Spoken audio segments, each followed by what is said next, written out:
listings. Yeah, I know, right? You're like, yes! I totally want to work for man, I'm him. gonna sell this house. Yeah, right. Sell Done. it now, yeah.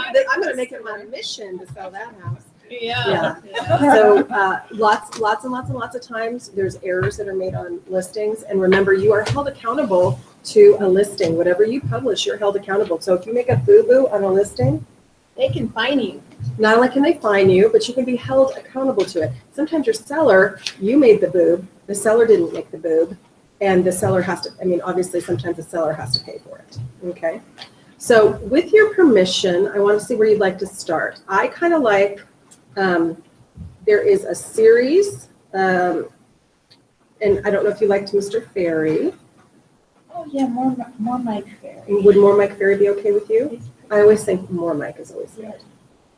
He's pretty funny. He's Got some hysterical. dry humor, He right? is very dry, and I'm actually going to go back a few years just so you know, so I'm going to be adding a lot. Now, again, did I tell you, you don't need to go run off and become a coaching club member. If you wanted to do something like that, I'd want you to have a high production. Probably, if I were, to be honest with you, if I were going to go into coaching myself personally, I would want to be doing 50 deals a year consecutively, and then I would want to kind of like double or triple my production. Okay, and then I would think about getting a coach. But I would worry and wait until I had numbers in order to make that happen. Does that make sense? Mm-hmm. I wouldn't, basically I want to talk to you about exhausting all your own resources before you pay somebody to help you. So I'm going way in the back, but I've got a place I want to go. He did the system right here. There we go.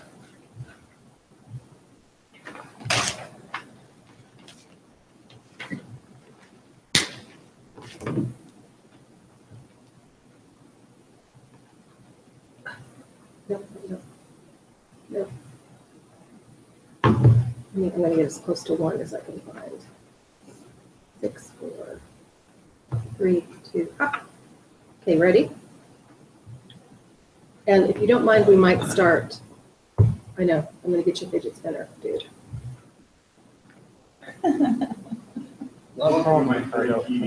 Right? Okay, there you go. I want to say thank you guys, so many great suggestions as to what you'd like to see. And this is kind of, he sounds tinny because of his audio setup. This is his Al Jazeera TV, as I like to call it. Probably 15% of the rest were very, very technical topics. It would only take possibly one short topic.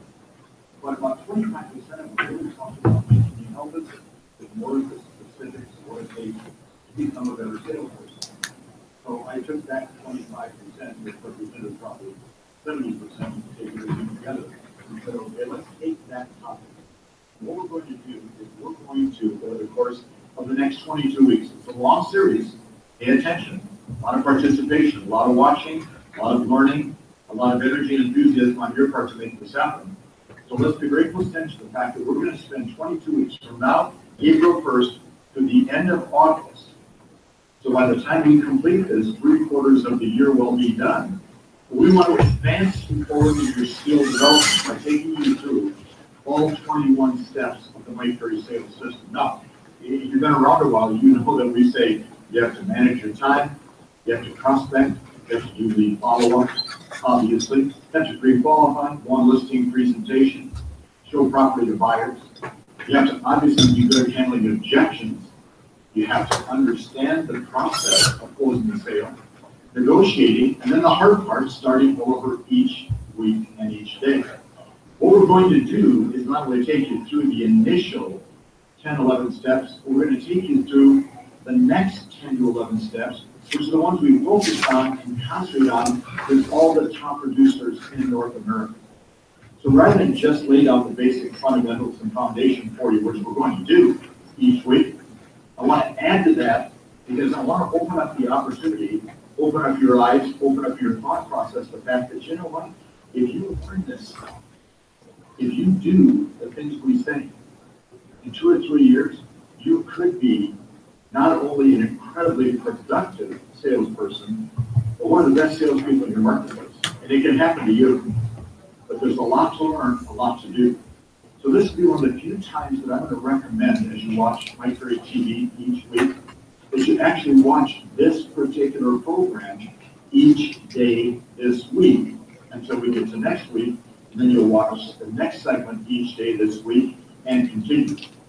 Because there's going to be a tremendous amount of information for you to learn. I don't want you to miss 1 week. Well, Mike, I'm going on vacation and have somebody report it for you. I got sick. You're not going to be sick for 7 days. It's placed for 7 days. Watch it.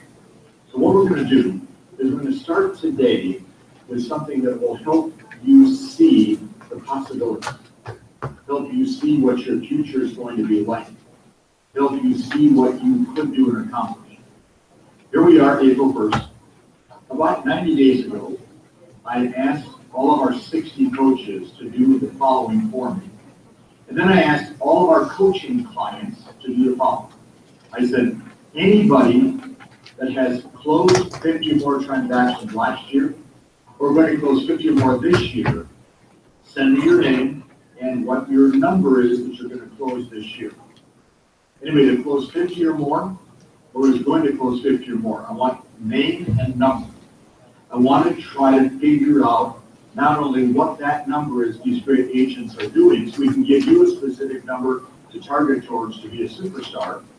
And at the same time, I wanted to look at what were the qualities and characteristics of this group.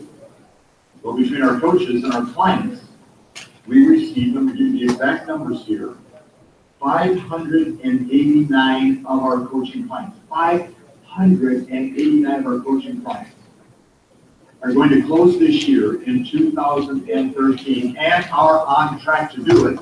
In fact, a lot of them are on track to do way more than 50. I mean, way more than 50.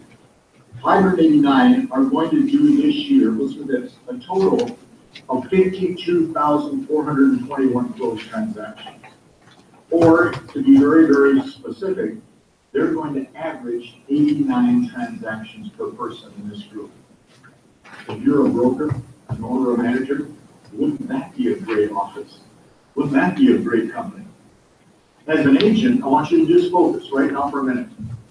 What is your goal for 2013? What is realistic? You're going to do 5, 10, 12, 15 transactions, whatever that number is, that's great. But this group's going to average 89 transactions per person. That's awfully good production. Now, I'm going to look at two things today with you on this particular series. I'm going to look at what that means financially, and then I'm going to look at what they do to make that happen. Or in essence, what my view is of these great people. Because see, my belief is, and I've always felt this way, if somebody else is doing this, and we can identify what it is, we can do it ourselves. As long as you have the motivation and desire to go out and perform. I don't think any one of you would ever say to me, to my face, Mike, I really don't want to earn a lot of money. I don't want to do a lot of deals. I don't think you're going to say that. Just the opposite. I want to earn more money. I want to do more deals. Now let's take a different approach. There has never been a better time than April of 2013 for you to go out and make a lot of money in real estate. Everything is working in your favor. Watch. Interest rates are low. Inventory is low. Prices are low. Huge amount of buyers in the marketplace. The lenders have money to lend. The appraisers are playing nice. This is your time to go out and do something spectacular between April 1st and the end of this year, and during the series from April to August to learn what it takes to make that happen. My definition of a superstar, person doing 50 or more transactions per year. My definition for the last probably 25 years. Some of your definition is to do more than 5 transactions in a year because that might make you the top agent in your office. Isn't that pathetic? So we want to build the team. There's my dad. Oh, that's funny. There he is. These 5-year median agents are going to do 52,000 Sorry. transactions. And let's be very There he is. under. Not the self-esteem generation. No, And let's no. take their average commission check of No. $5,000. You can do it. And I'm going to tell you right Training. now, I will tell you, their average commission check is substantially more than $5,000 per. But But at $5,000 per, they're going to earn this year $262 million in gross commission. And that is staggering figure. They're going to earn $250 million in commissions, or they're going to average, listen carefully, they're going to average $445,000 per person. $145,000. Okay, just take a breath, close your eyes, and this year you're given $445,000. Does that put a smile on your face? Pep in your step. You will Pep in your step. in terms of who you are and what you do? Does that change your lifestyle and what you can accomplish? I think the answer is yes. Now, the people doing 50 transactions exactly out of our 589 are going to earn $250,000. But there's a big stack of that 589 that are going to earn 750. And there's another big stack that will earn 1.5 million. I want you to get to a number substantially more than you've ever been to before. So what I did and what I want to do today is I want to look at you and say, what are some of the habits that they have in common? Because if you and I can develop the same habits they have, guess what? We're going to be a lot better off now than we were in the past. So I've identified 7 particular habits that these people have in common that are doing over 50 transactions per year. Number 1, they are highly disciplined. Highly disciplined. Next week, when we talk about time management, you'll see the key to time management is the discipline you have to do your job a certain way every single day. Biggest problem in real estate, you're independent contractors. Nobody can tell you what to do. Because of that, if you don't show up, it's okay. If you do show up, it's okay. You've got to develop the time management skills. Well, now watch it. That requires discipline. So here's what I wrote down. The primary reason I see agents every day with low productivity, having negative cash flow, being terribly frustrated in the business, quitting coaching that we offer them, being angry with themselves and the world, is the lack of discipline as to what they have to say and what they have to do every day. On a scale from 1 to 10, how disciplined are you? Number 2, they're masters of the morning schedule. You're going to learn starting next week that the morning schedule between the time you get up and noon is the critical part of the day. That's what makes a top producer. And don't kid yourself. Top producers are not top producers because they get up at 11, start to work about 2, and work till midnight. That's not what top producers do. They're masters of the morning schedule. So I wrote down, from the time they get up and go to the office until noon, they work extremely hard at controlling their time, controlling their environment, and the productive activities they're involved in, because these production activities affect the entire day. Number 3, they're master presenters. We're going to talk a lot about that over the course of the next 21 weeks. Master presenters. They know how to present themselves, not only in terms of how they look, but what they say. They know how to say it in a manner, a fashion, or a style that gets a response. Master presenters are masters of their scripts and dialogues. They know what to say to get the response they want. Number 4, they're experts at asking questions. If you're new to Mike Ferry TV, and we have now 10,000 plus viewers per week, so we're always getting some new people.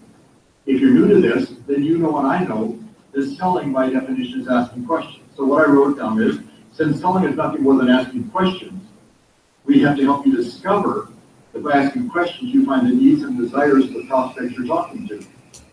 Talking excessively is not part of the professional sales process. Asking questions is the sales process.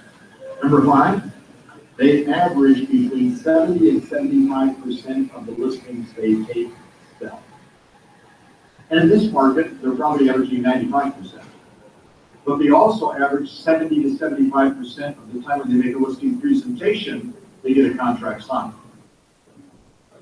NAR states that the average agent takes listings 22% of the time. You go on 100 presentations, you take 22 listings. These agents go on 100 presentations, they take 70 to 75 listings. Why? Because they're masters of the presentation. Number 6, they're students of understanding personality style. We're going to talk about that during our service. understanding personality style. Because see, guys and gals, it's our ability to adapt to all the people we talk to that makes us great, not letting them or asking them to adapt to us. And number 7, they are fanatical about the customer service that they offer. Fanatical on the customer service. So I look and say to myself, there probably is 150 things they do. Right? I've identified 7. But over the course of the next 21 weeks after today, we're going to look at all 21 steps that build the foundation for a great salesperson.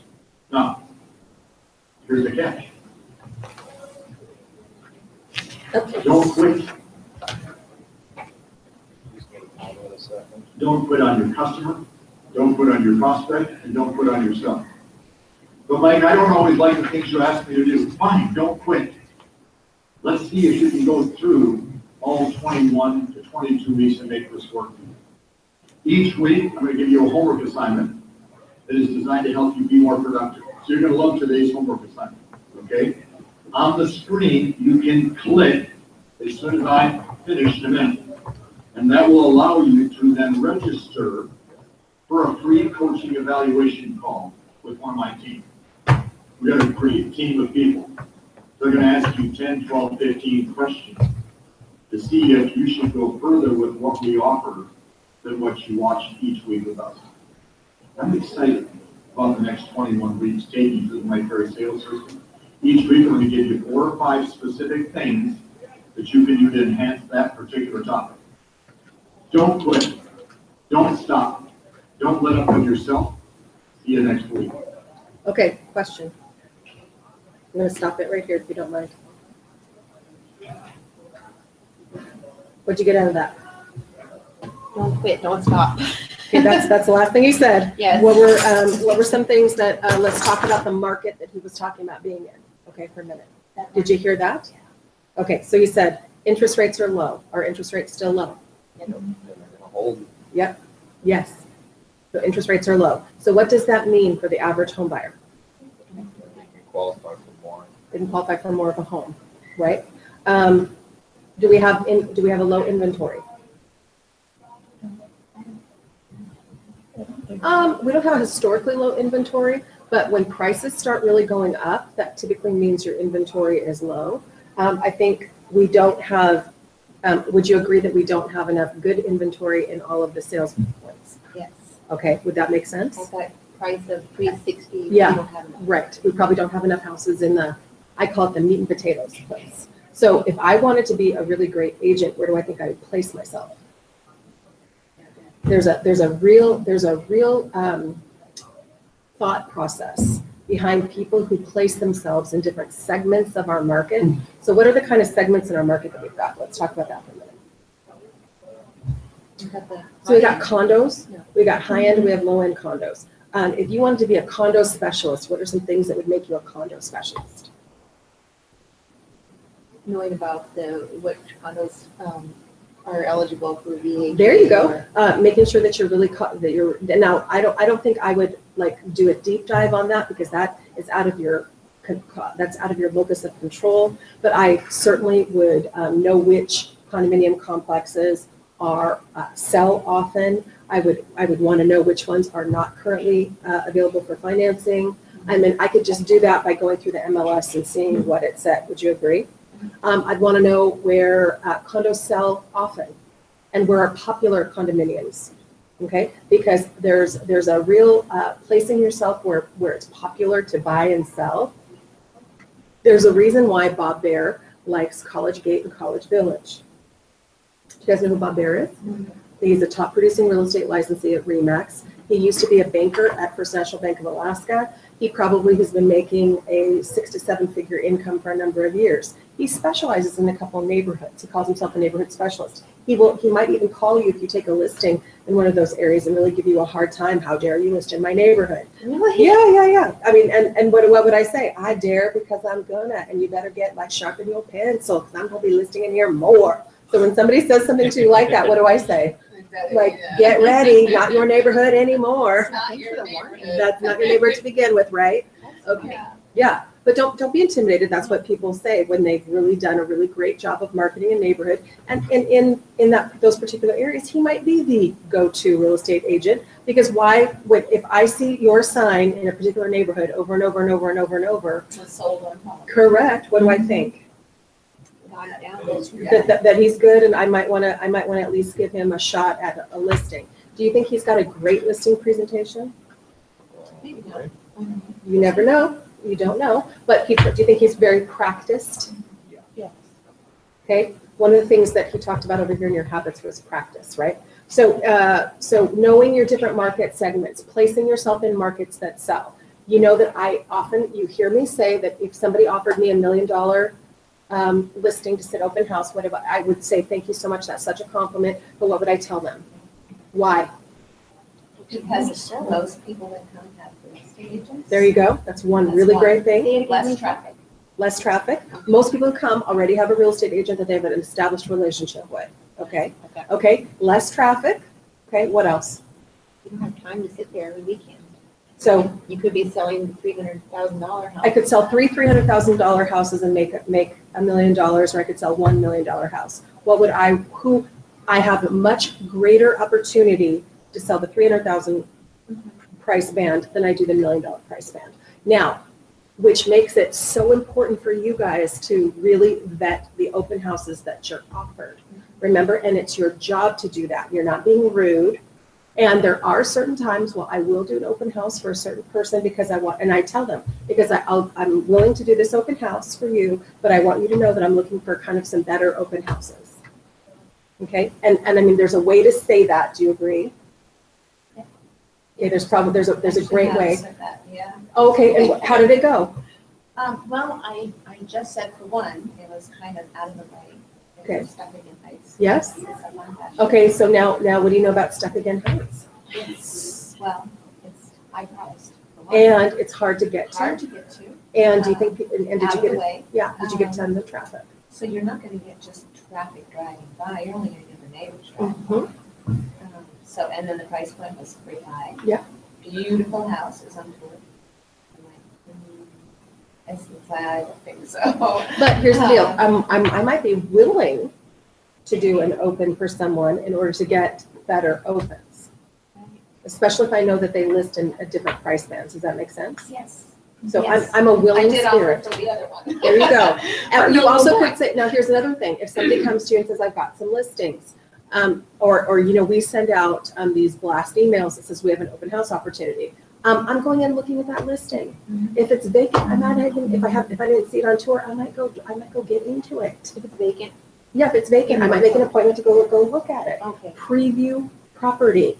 Okay, I might look and see what kind of presentation do they have on the MLS. Certain licensees you're going to see do the same things over and over. Can I tell you what they do? They do a little bit of staging at the property. The property has excellent photography. It has wonderful marketing materials, and it looks good when you go. Other licensees will put, and you know what? Everybody's different. We'll just slap any house on the market. You might be embarrassed when you go and sit in a certain open house. I've been embarrassed many times sitting people's open house. I'm not embarrassed for me personally, although I am a little bit when somebody walks in is like, is this a joke? Is this a frat house? No, is this how they live? And you're still living there. Well, I think that it's always Russian roulette to do an occupied listing. You never know what you're going to get when you walk in. You just never know. You don't know if they cleaned the house before the open house. You don't know if they poop or scoop the yard. You don't know if they have a feral cat running around or other animals. You don't know. You don't know what they ate for dinner last night, or if they take out the garbage, or because they're so stressed out, they're smoking in the house, et cetera, et cetera, et cetera. Okay, you don't know. Okay, so inventory and the right price points. Are prices affordable? When interest rates are low, prices are a little bit higher. Did you know that? What happens when interest rates goes up? It actually pushes prices down, So that people can still afford. There's a real magic to that. Now, would you like to pay 18% and have a $200,000 house? I don't know. That's a lot of money. But their interest rates were as high.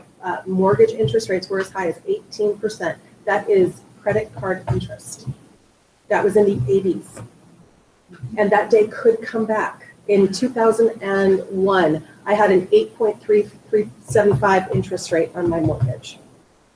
There was a period of time where interest rates were jacking up and they were going to hit 9, and we locked at 8.375. Okay?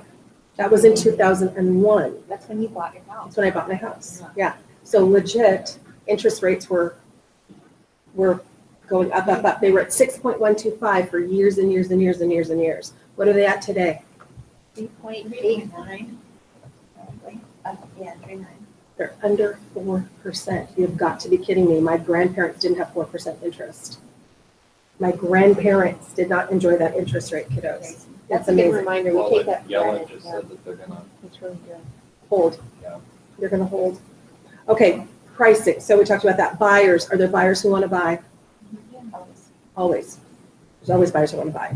Lenders have money to lend. Are you running out of places to get money? No. No. So the market, Are the appraisers playing nice? I think appraisers for the most part, appraisers for the most part are playing nice, if you really want to know. That's that's kind of, yeah. Meaning that you're not having as hard of a time getting appraisers. You don't, if you guys were at sales meeting and you have people standing up going, what the F is going on? Sorry. What the F is going on with appraisers? I just got an appraisal low. I'm not hearing that around the coffee, around the coffee pots and around the water cooler. So I don't find that we're having issues with appraisers. When you have issues with appraisers, licensees start getting very, very loud.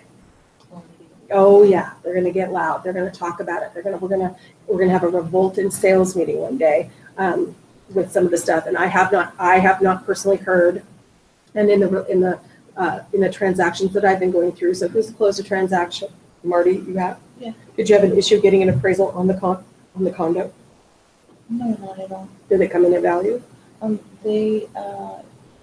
Yeah, it actually came in above that. Above value. That kind of made me mad. Well, Wilson, he was kind of a little upset. what's that? His appraisal came in so much higher than what they sold for. But here's the deal. It's okay. I mean, I'm sorry to say this, but it's better that your appraisal come in high and it come in than low, because then the seller has to lose money. The problem is, if the appraisal would have come in higher, don't you think you would have had a buyer for that property, or you would have had multiple offers that would have pushed that value? So what we're finding is, in order to get the buyer to buy, we have to push prices down, right? Even though we're pricing them correctly. Does that make sense? That's price right. Okay. Does that Just to move it, just to get it. sold? So Yeah. so sometimes that's a strategy. Now, let me ask a different question. Would a seller rather hold on to a property and make payments, and in the case of a condo, also condo dues, and remember, they're vacant, so I'm supporting another complete house, No, month over month over month over month, to get a better price. it's too hard. At some point in time, by lowering the price and selling it, you're better off than 6 months of holding it. Does that make sense? Over the long term, yeah. There you go. So then you got to think about those. And those are conversations that we have to tell somebody sometimes. I understand that your house is worth $375,000. I agree. Here's the thing, that we've done our very best job to expose it to the market. And the market talks to us. Yeah. The market talks to us every single day. How I know that I've got my property priced appropriately is I have showings. If I have showings on the property, it's priced appropriately.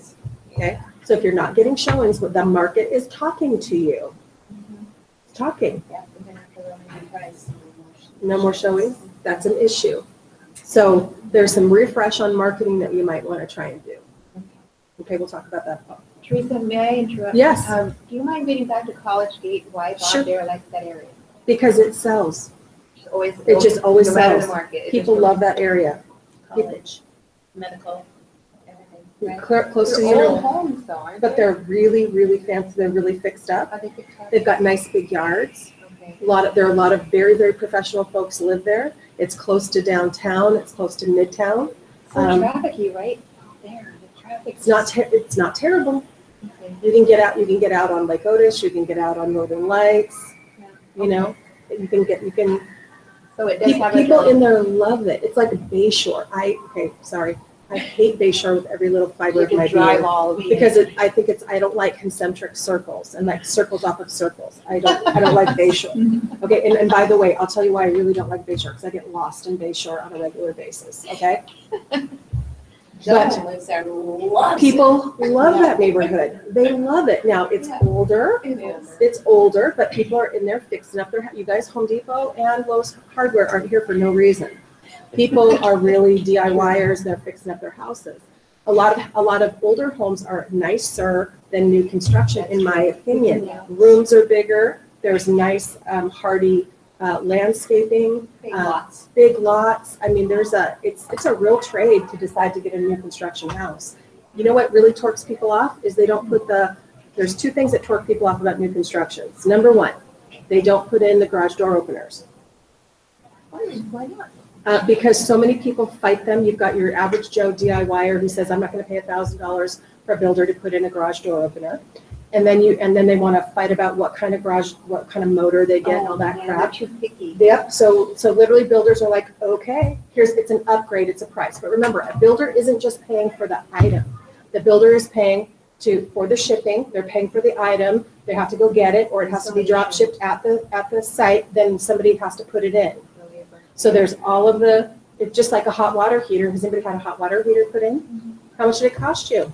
The water heater wasn't expensive. Water heater wasn't The expensive, install the was. install was, okay? So people get really, it's only a $500 item, okay? 1,500. It's a $1,500 install. Okay, and if you are a DIYer and you can do it yourself and you want to save that money, you probably don't want to finance that install over 30 years. Okay, builders finally, they finally just quit arguing about it. They finally just said, no, we're not going to nickel and dime and you're not going to reduce the price because you want to put in your own garage door opener. Now they make it an option. But buyers like me I'm totally pissed off about that. Just throw it into the price and don't give them the option. And just say it comes with it. If you want to change it out, you do it after it closes at your expense. That's what buyers would prefer. Yeah. But they literally argue about this so much that's one of the items that they line item out. So it's not come up just once, twice, three times a lady. It comes up often. Okay. All right. Now the next thing that buyers get really torqued off about when they buy new construction is the lender may or may not hydroseed the lawn. I was just gonna say landscaping. Landscaping. Yeah. Yeah. That would torque me too. And so people come and say, what do you mean I have to put in my own lawn? That's You're getting new expensive. construction. You put in your own lawn. You That can makes pay, sense. If you have a brand new place, you should put your own lawn in. I don't know if people are getting spoiled about that. but literally you can pay the builder to do the first hydroseed. And what is hydroseeding, kids? It's just spraying some like green crap on your dirt, okay? Or people are going to go out and do it themselves because they can do it. If I DIY it, I can do it for less money than what the builder will charge. But a lot of people walk in and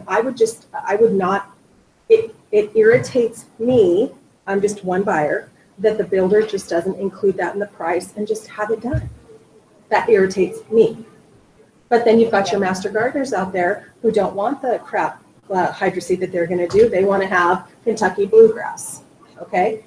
Do you get the difference? And we fight those fights in new construction all the time. So let me put that on the shelf. So if I'm looking at a new construction house and no fence, no landscaping, I got to put in my own garage door opener. I have to pay extra money to get a deck that's large enough to put a barbecuer on. Blah blah blah blah blah. A lot of times I'll go, well, golly, let's go look at what's existing in this price point. And a lot of times people find exactly what they like in what's existing. Okay, and they're willing to not have new construction. Now, what do you get in new construction that makes you feel good? Everything's new. Usually comes with a warranty, right? New. Warranty, and a lot of the times you get to pick out your particular taste and put it in. Your fixtures. There you go. You get to pick it out. And that used to be a really, really big deal. But the problem is it's getting harder and harder and harder to make a profit in Anchorage with new construction. You're going to be shocked and amazed about what's in a new construction property. Let's talk about that. Okay. So I wrote down something that I absolutely believe. It's the success leaves clues. If you want to know how to be successful doing something, you need to watch somebody who's already doing it. So I think it would be a great idea for you guys to kind of like observe if there's somebody in the office that is making a living and doing some stuff, success is going to leave clues. Now, one of the things I would tell you is I wouldn't go and have my successful person have a builder account. Why is that?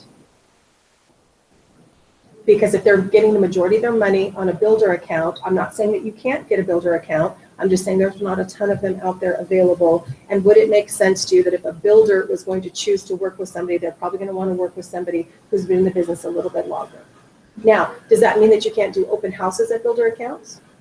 Okay, no, you certainly could do that, okay? And everybody always talks to me about wanting to get a builder account, and I always say the same thing. If you want to impress Chuck Spinell, you want to know how you impress Chuck Spinell? You go sell about 5 or 6 of his units.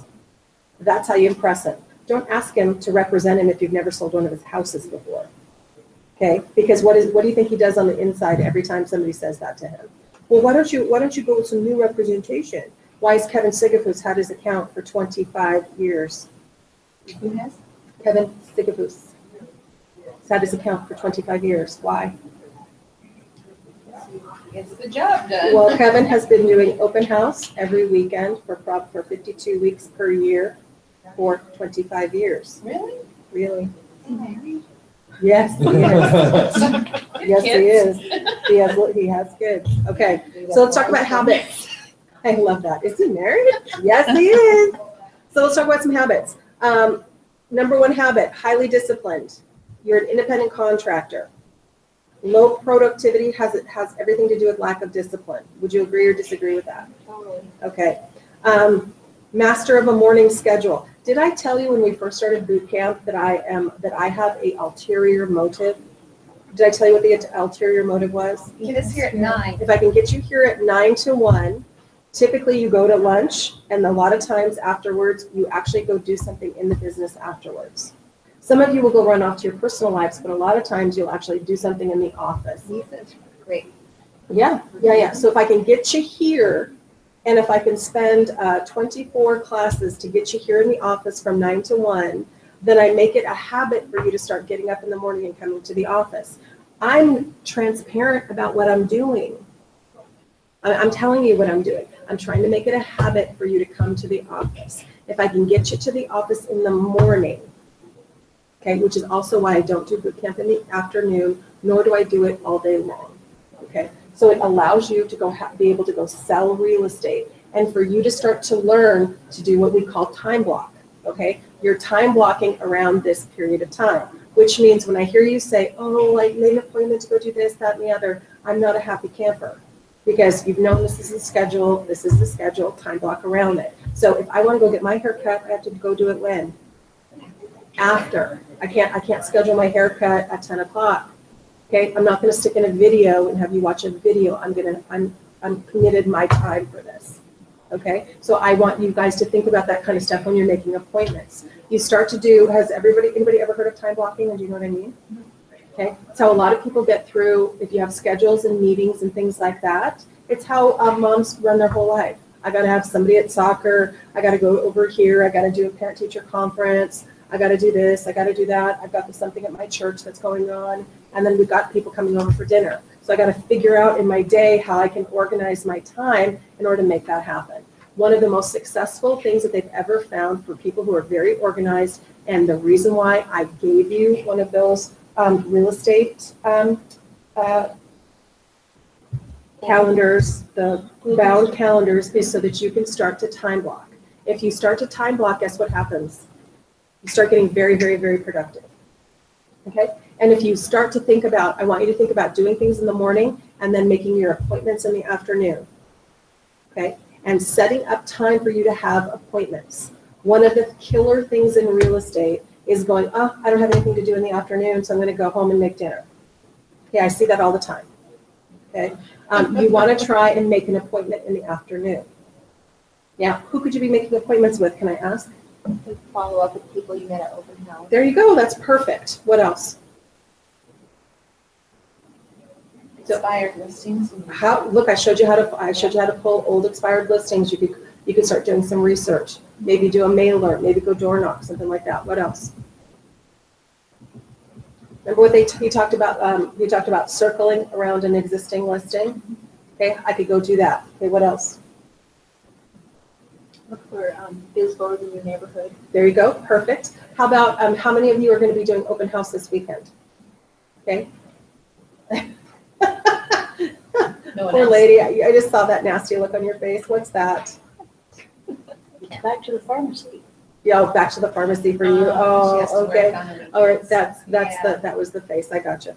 Okay, I'm glad. I thought it was something different. I hate that. I'm like, oh my gosh. Okay. So literally the weekends can be very productive for you. Okay, so master presenters know how to present themselves, scripts and dialogues. One of the things that's really easy is I find myself saying the same thing over and over and over and over and over and over and over. I say the same things to sellers. I say the same things to buyers. I say the same things to sellers. I say the same thing to buyer. I already know. I literally sometimes sit back, wait for them to finish because I already know what I'm going to say. Okay, and then I have a very hard time, and I will apologize in advance. I try not to cut people off, and I know I do it, and I feel myself doing it. I'm like, you could just talk faster than I could talk. Anybody else do that? Yes. If you could just spit it out, then I could talk. So you might actually think about this a lot. I know what I'm going to say to people before they get done talking. But I really do with clients need to let them talk. It's rough. Hard, but You also need to do that with your kids. You also need to do that with your spouse. You also need to do that with all the other people in your life. It's freaking exhausting waiting for people to talk. Okay. Okay. Okay. Expert at asking questions. Isn't that interesting? I want you to think about your client being the one who's talking the most. You being the one who's just listening and talking the least.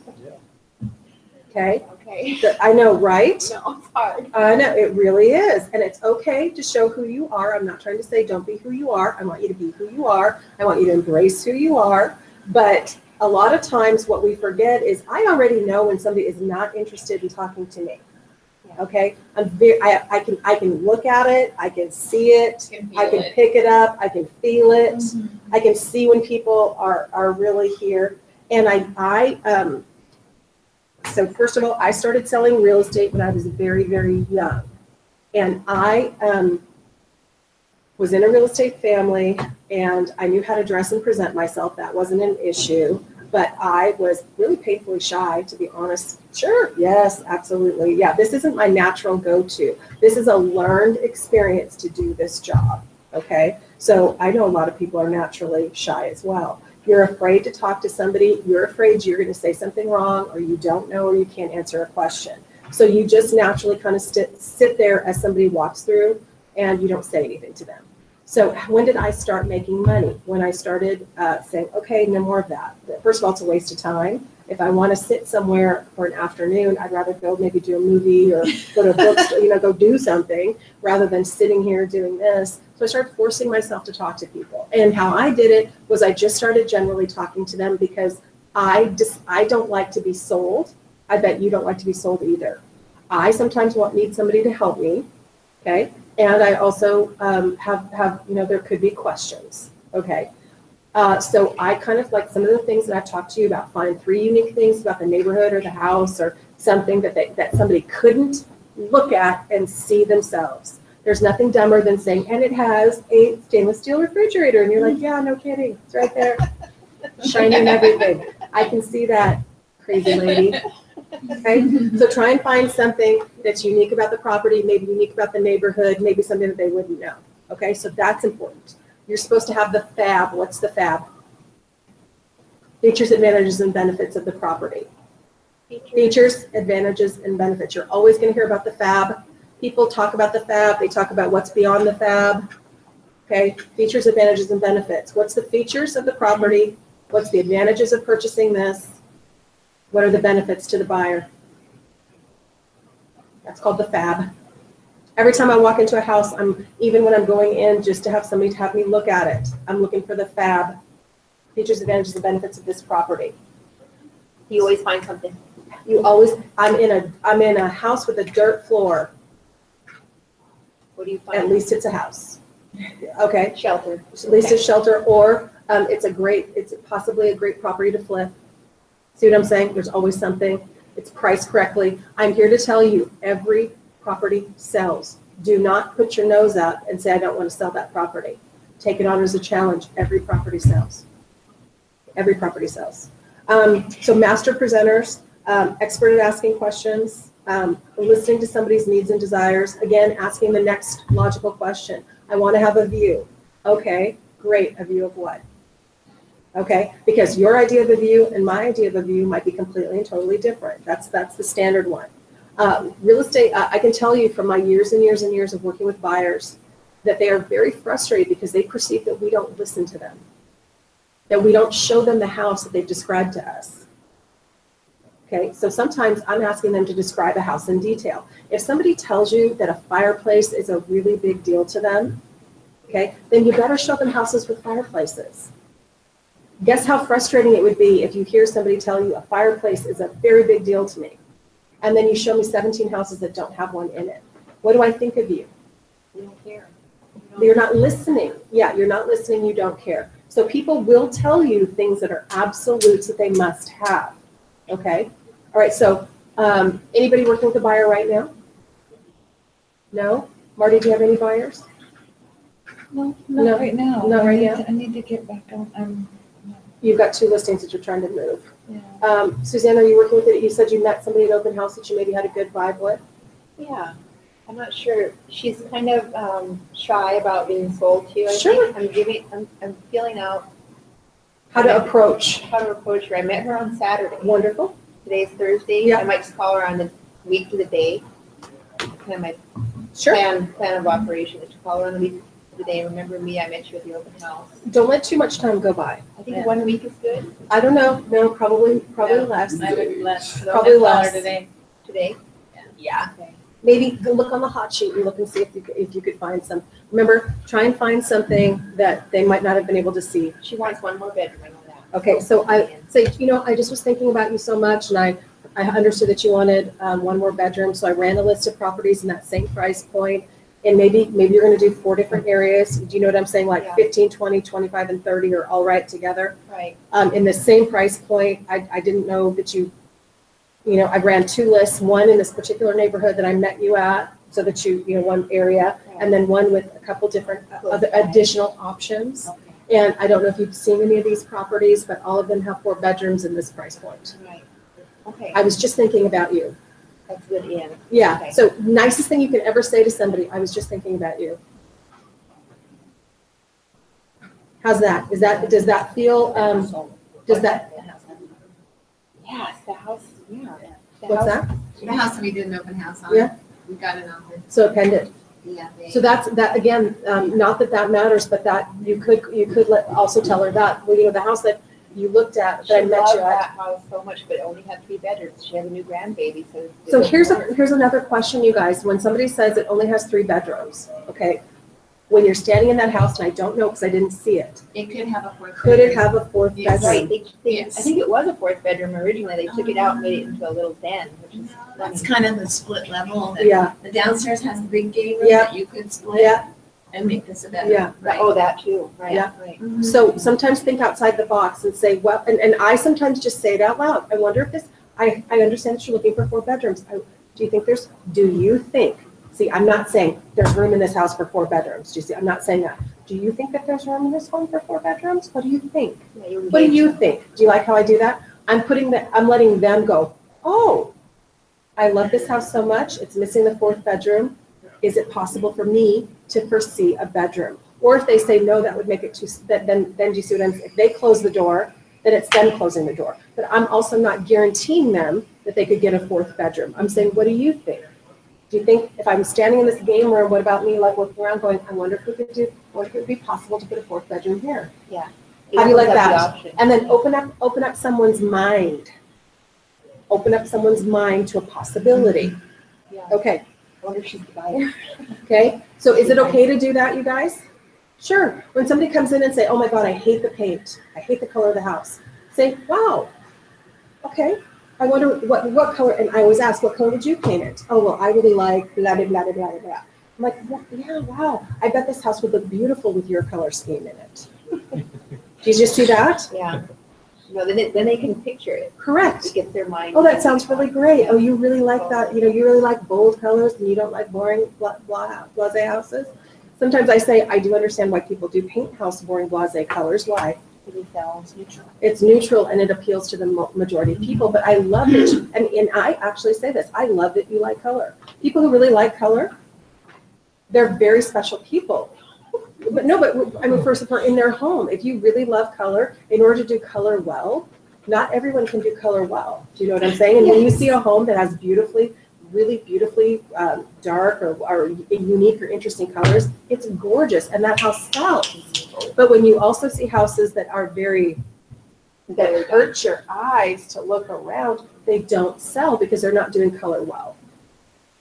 You know, and that's absolutely okay to say. Okay, 70 to 75% listings sell, and they get the contract signed 75% of the time. So I'm feeling good. I've got a couple people who are brand new. I mean, typically brand new. You're not that new. You're new, but you've been doing this. And you guys are able to get contracts, and you're able to get them signed. Why do you think you're able to get a contract signed, Lisa? I brought the presentation to them. Okay. The listing presentation, and basically used your coaching. Okay. And What did I tell you? Yeah, and you just tell them, this is what I can do for you. Yep.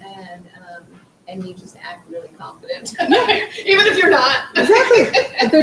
There's a really beautiful thing called fake it till you make it. Yes. Yeah, I'm still doing it right now. Right now in this class, I'm faking it until I make it. Yeah. Okay. Literally, just if you put on a cloak of confidence, people can't see through you. And you kind of give them a list of what you're going to do. Yeah. So you're like that. And they're like, you're going to get the photographer. Yes. You're going to do this. You're going to do that. You're going to do this.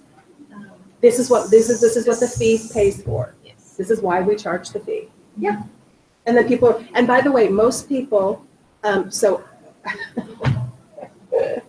I've got two kids who are trying to get married, and they're clueless on how to do this. Now, I know how to get them married, okay? But they're clueless. They don't know how. If you think about it, people don't know how to sell their house. They're clueless. They don't know what the steps are. They know that they want to get it done, but they just don't know how. That's where we come in. Okay? We have the know-how, okay? And use that all the time. But you've gone on 2 listing presentations and you're 100%, am I correct? Have you gone on any listing presentations that you haven't nailed? No? Nope. Okay. Still looking. Okay. Still You're prospecting. still trying to work that for sale by owner, right? Bispo down the street. Are they Yeah. still for sale by owner? Mm-hmm. So It that's still is. great. So that means they haven't gone with somebody else, so that's wonderful. Okay, good. In fact, his sign came down the other day, so I texted him like, your sign's gone. Did you decide to take it off the market? Oh, you didn't ask, did he sell it? Listen to you. Good for you. Yeah, I knew he did. Mm-hmm. Yeah. As he said, no, he just had damaged the sign in the wind, the big wind. Oh, okay. Yeah, that came back out on the lawn. So he's very nice, though. Okay, but he's still interacting with you, and he hasn't told you to go away. Nope, he's not. Okay, so here's the deal. I keep interacting with people until they literally tell me, stop talking to me. Yes. So that's how much of a. Yeah. I'll stay talking to a for sale by owner until they sell or they list. Because here's the deal, they're going to sell or list anyway if they really want to do it. And they'll sell with you, or they'll sell with the last licensee that they interacted with. Yeah. Okay? So everybody, if you didn't know this, everyone knows 10.2 realtors. Did you know that? Well, you're going to do an extra presentation, but he wasn't quite ready. That's okay. Yeah, I That's forgot all- about that. That's all So, right. yeah, You're still rocking I it in the did. free world. I did give it to him. Okay, With the book. understanding personality styles, and remember, we adapt to their personality style. They don't adapt to ours. We adapt to them. They don't adapt to ours. Sometimes that's hard. I still want you to be who you are. There's a lot of times I'm a lot less. I probably don't get very deep with people. If you want to know the truth, I mean, I only certain people do I want to invite into, and you should be the same way. There's only certain people you want to invite into your personal life. Although I have met a ton, probably 75% of my friends are people I've met through real estate, and I have 25% of my friends are people that I've known all the way from kindergarten all the way through high school and college. Okay, so literally you can meet a lot of wonderful people that will become your friends. That's totally fine, but you choose whether or not they're your friends. You know what I mean? You choose whether or not you want to invite someone into your life. And I'm very clear about that. There are certain people I'm like, oh, great. You'd like to go to a white supremacy rally? Yeah, I'm probably not going to go.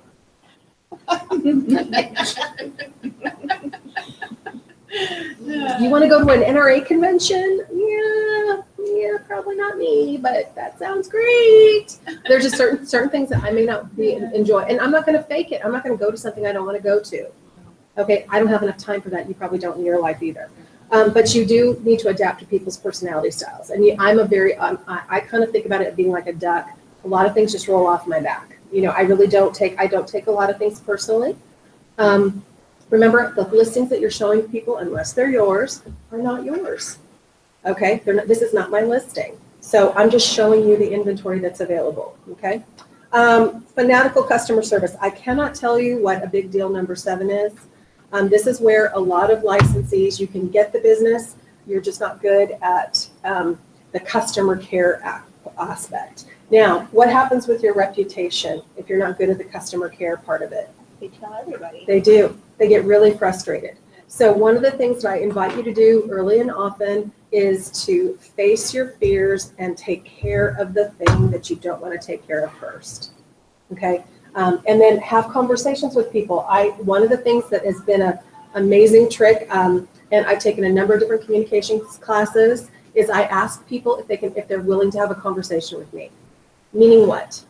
So Lisa, I have to have kind of a hard conversation with you. I'm wanting to know if you're open to having me say some things or having me tell you some things. Okay, so yeah, I would actually say that. I have to have a crucial conversation with you, or I have to have a fierce conversation with you.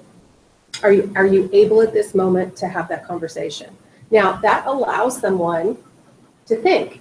First of all, one of the things you will hear me say over and over and over when I make a phone call to someone, this is a business call. I just want to know, do you have a moment to talk? Why do I ask people that? You might be interrupting them. Correct. Yeah. How many times? And then they want to shoo you off the phone. Correct. Or you want to have a crucial conversation with me and I'm in a meeting at the moment, but I just answered the phone because you're my licensee and I'm hoping that you're saying that I have an offer. How about, no, this is not a good time. Okay. Also, you need to be very clear on what times someone can speak with you. I don't know about you, but there are times when I cannot, like you guys notice when I'm in boot camp, I don't return people's phone calls. And I let them know when I'm teaching, I'm not returning phone calls. Okay? And why would I do that? Yeah. Sometimes I text and ask when's a good time to call. Exactly. That's perfect. That's a perfect thing to do. I need to speak with you for like 15 to 20 minutes. Typically people get real excited if you say I need to have an hour-long conversation with you. They're going to be like, what? I need to speak to you for 15. Now, that conversation could take a longer period of time. And again, you need to make sure you're in a good place to have a conversation. Having a crucial conversation at a really active open house is maybe not the best time, right? If I know that I have a young mom, I know that like the hours between like 8 o'clock and 10 o'clock, she's trying to get that baby down. That's not a great time to try to have a conversation when she is circus monkey wrangling their child into bed, right? That's not a good time. So you need to really think about and then ask people, when is a good time? How about this one? Are you able to talk while you're at work? Do you know that there's a ton of people out there that cannot take personal calls while they're at work? You know, so ask people if it's okay, then ask them if it's all right to have a conversation. So I need to have a crucial conversation with you. I want to know if this is a good time. I need to express some things. Now, if somebody tells you, no, I can't do that, what do I do? Can you please call me, or can we set up a time when we can have this conversation? Sometimes they know what you're going to say. They know what you're going to say. So I've walked into listings that have been like frat houses, and I said, I need to have a conversation with you about your home in order to get it on the market to list. I've had people break down and cry and say, I cannot talk about that. I'm like, what do I say to them? Okay, why? They know they're living in a crap hole. They know it, all right? And some people have no time, some people have no money, some people have no physical ability to, or help to get a house put together. They already know what you're gonna say, right? Okay, in order to get your house on the market or to really do some great marketing on this, I'm gonna need you to clean your home. I might need you to clean your carpets. I might need you to scrub your toilets. You might need to have that conversation. But when somebody tells you, I already know what you're going to say, they really do know what you're going to say. What do you do then? You say, can I offer you any resources? I've got some ideas about how I might be able to help you. Because remember, can I help somebody in that situation? Yeah. How many service organizations are out there? Can I give you a hint? Okay. There are service organizations out there There are, obviously, you can hire people to come and get rid of stuff. So you could call 1-800-GOT-JUNK and find out how many loads it would take. There are service organizations such as Big Brothers Big Sisters, the Mormon Church, the Catholic Church. A lot of churches have youth groups that need a project, right? KW does the Red Day Cares.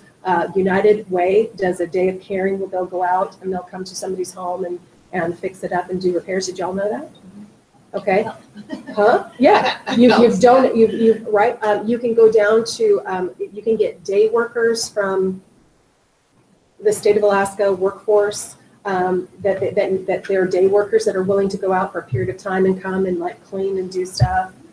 So there are resources out there. One of the first things I always ask is, have you thought about contacting your church organization and see if they might be able to help you? You know, if you just make one phone call, you never know what you can get. Does that make sense? Okay. So fanatical customer service. So I really need to work on having good customer service. I need to make sure, one of the things I hear a lot of listing owners say is that you take their listing and then they never hear from you again. So you need to be making a phone call with them once a week, and I used to say to somebody, because it used to irritate me, what's going on with my listing? What's going on? What's going on? What's going on? Well, you called me 10 minutes ago. Nothing is going on from 10 minutes ago, okay? We spoke last night. And I understand there just needs to be, I think there needs to be a scheduled time. I'm going to give you updates once a week.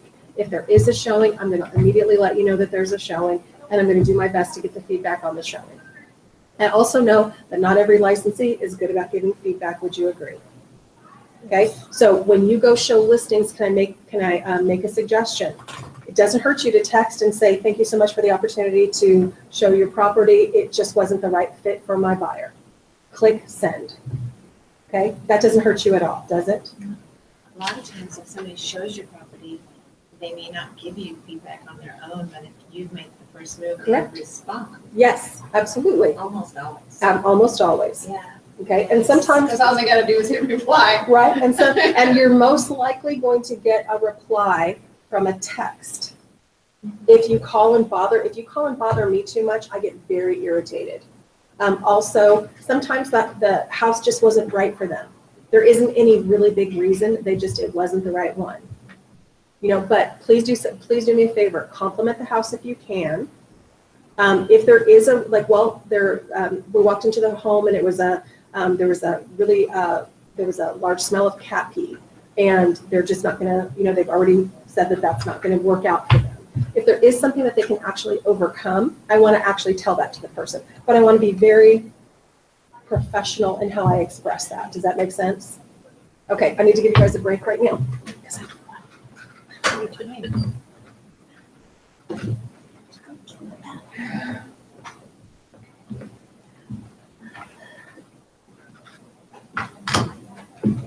Good morning. Good morning. Sorry I was late.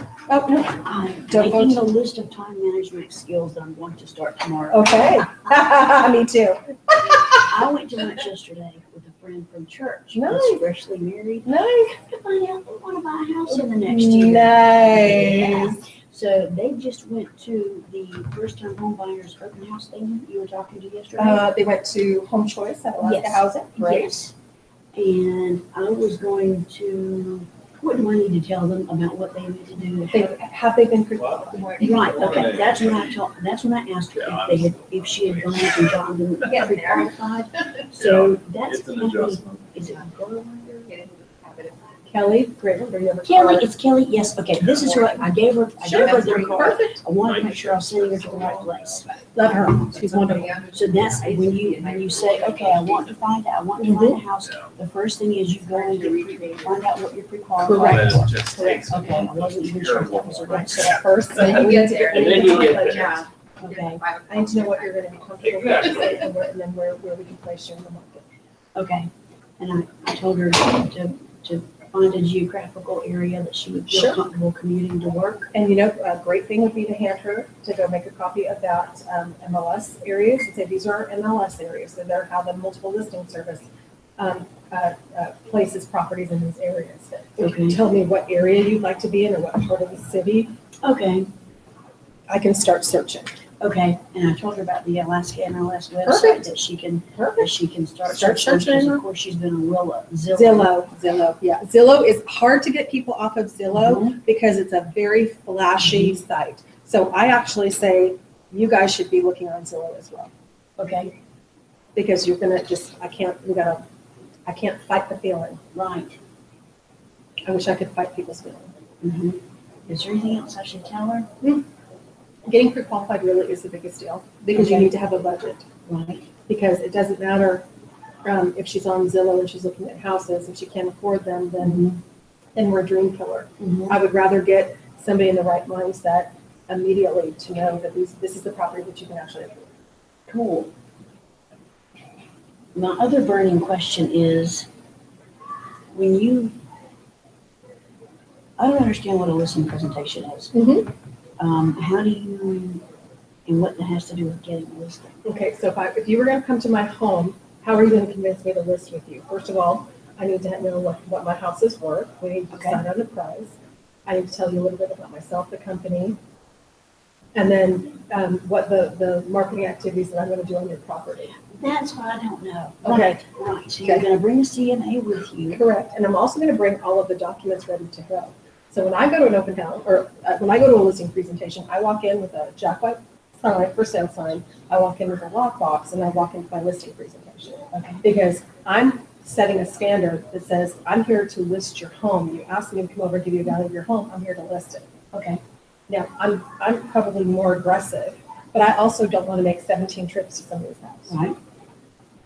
So I learned to cut my time in probably 1/16. Okay.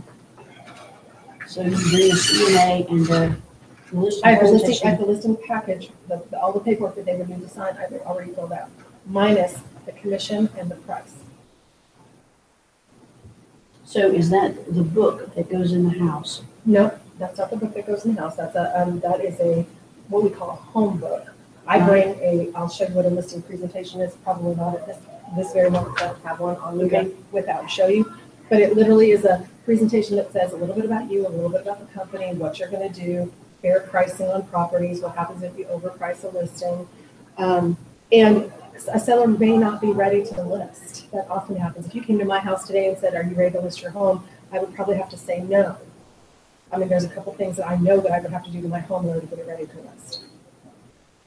And how are we going to market that home? I don't understand that. Well, I know there are several the different two ways. most important things to marketing a property, to be honest with you, are getting a sign in the front yard that has flyers in the flyer box and Mhm. having a lockbox with keys for someone to access the home and have it listed on the multiple listing service. If you really want to know what's going to sell it, those are the three things that are going to sell it. But the marketing pieces that you can do to increase the value are to have professional photographs taken so the home is Okay. shown in the most beautiful way, to have a beautiful flyer put together so that it's attractive for someone to pull and see, and that the interior of the home is set off to all its best features, advantages, and benefits. Clean would be the number one. Actually, clean properties sell faster than nicer properties that are dirty. Interesting. People value clean. Even if it took me 17 bands of Mary Maids to get it clean, people value clean. That the perception is that the seller takes care of the property, even if they do not. That is a perception.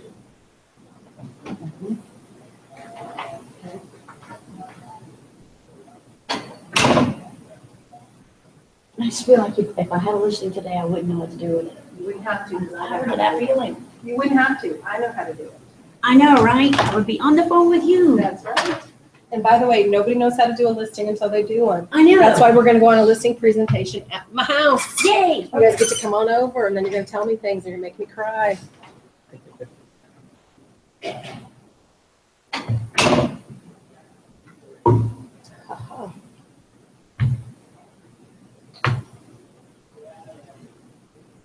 The other reason why I actually want you to write in your email, because when you ask me to send you something, I'm gonna go to the last shoot.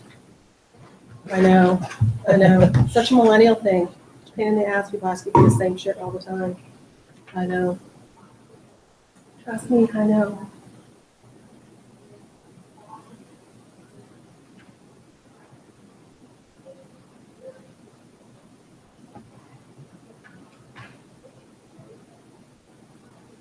Interesting. Yeah, you know why. Always good to know why. And I do understand my kid, as long as I tell people this is why, and if you can buy off on why I'm asking you, Yeah, exactly. but I have to prove it. I always find that interesting. Yeah, I really do. I really go to the last sheets if I try to find something, and then when it's empty, I'm like, oh, dang it. I can understand. I know. Definitely. Why? Okay, righty.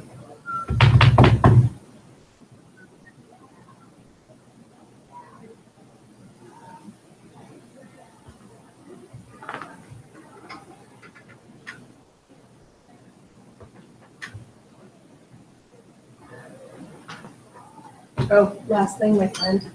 Did I give you one of these? Once.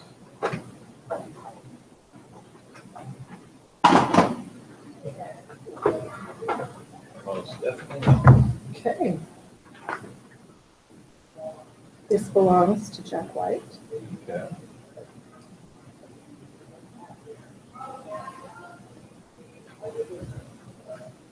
Up and running in 30 days.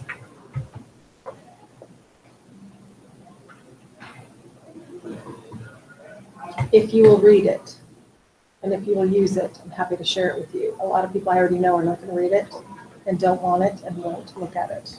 I do want it, and I want to read it. I just have to figure out when I've got more Time than 10 blocking. minutes I free. gotcha. I gotcha. But we need those back. So Yes. kind of I'll be asking kind of them back kind of at the end of boot camp, Oh, well. so that I can give them to the next class. So talking about time management. Yes. What would you recommend with my schedule absolutely sucking where from 2 until the end of the day I am completely unavailable? Well, you're only going to be completely unavailable, and you do notice that we've got big, ginormous blocks where you're not unavailable. Yes. Because the way we roll boot camp over, it's just so, I still have to teach pre-licensing. After boot camp, Yeah. or I mean, Yeah. so, You're still going to be able to do business. oh, right. Okay, and are you working weekends? Sure, but I'm asking. Yeah, generally I work weekends. What, from what time to what time? 2 2 to 10? You can still do an open house. Yeah. Go take a Yeah. look. Oh, wow. 727 M Street. Oh, wow. Yeah, because I was just thinking about how that was going to work if I even do We'll find have a something. flyer Mhm. there on the You know, counter. Not being available after 2 Right, yeah. seems like kind of a big problem. It probably isn't as much as you think. I Okay. mean, and you really, people actually understand Yeah, go take a what look. happens in It's just folks' beautiful. lives. I mean, She they're not lives over over there on the L. Oh, oblivious. yeah. So you can say, I'm She available walks- here and she here. walks over the- And she you walks just say, I across have the street appointments from- after. She was like, So I don't have to tell you There's a what my one car appointments are, garage Yeah. out back. right? Sometimes my And appointments here's are my key personal. selling They're point. legit my own It's personal. historical I would love to value. be able to show you properties at 10 So the o'clock at base night, of the but house I have cannot be appointments, changed, okay? but you can So do I anything wasn't, inside. and I you can wasn't have it up to going to be 6 available to them. So Oh, it's the base of the house. So you just, that can't be if I changed. can, I can do the same exact thing and as long as I capture the certain way. Oh, Now, if you go outside, just been thinking about that and I was starting to become worried. look to the left. You just gotta you just gotta get one thing going. Yeah, Store that's really has what added it a humongous house One or to the two back.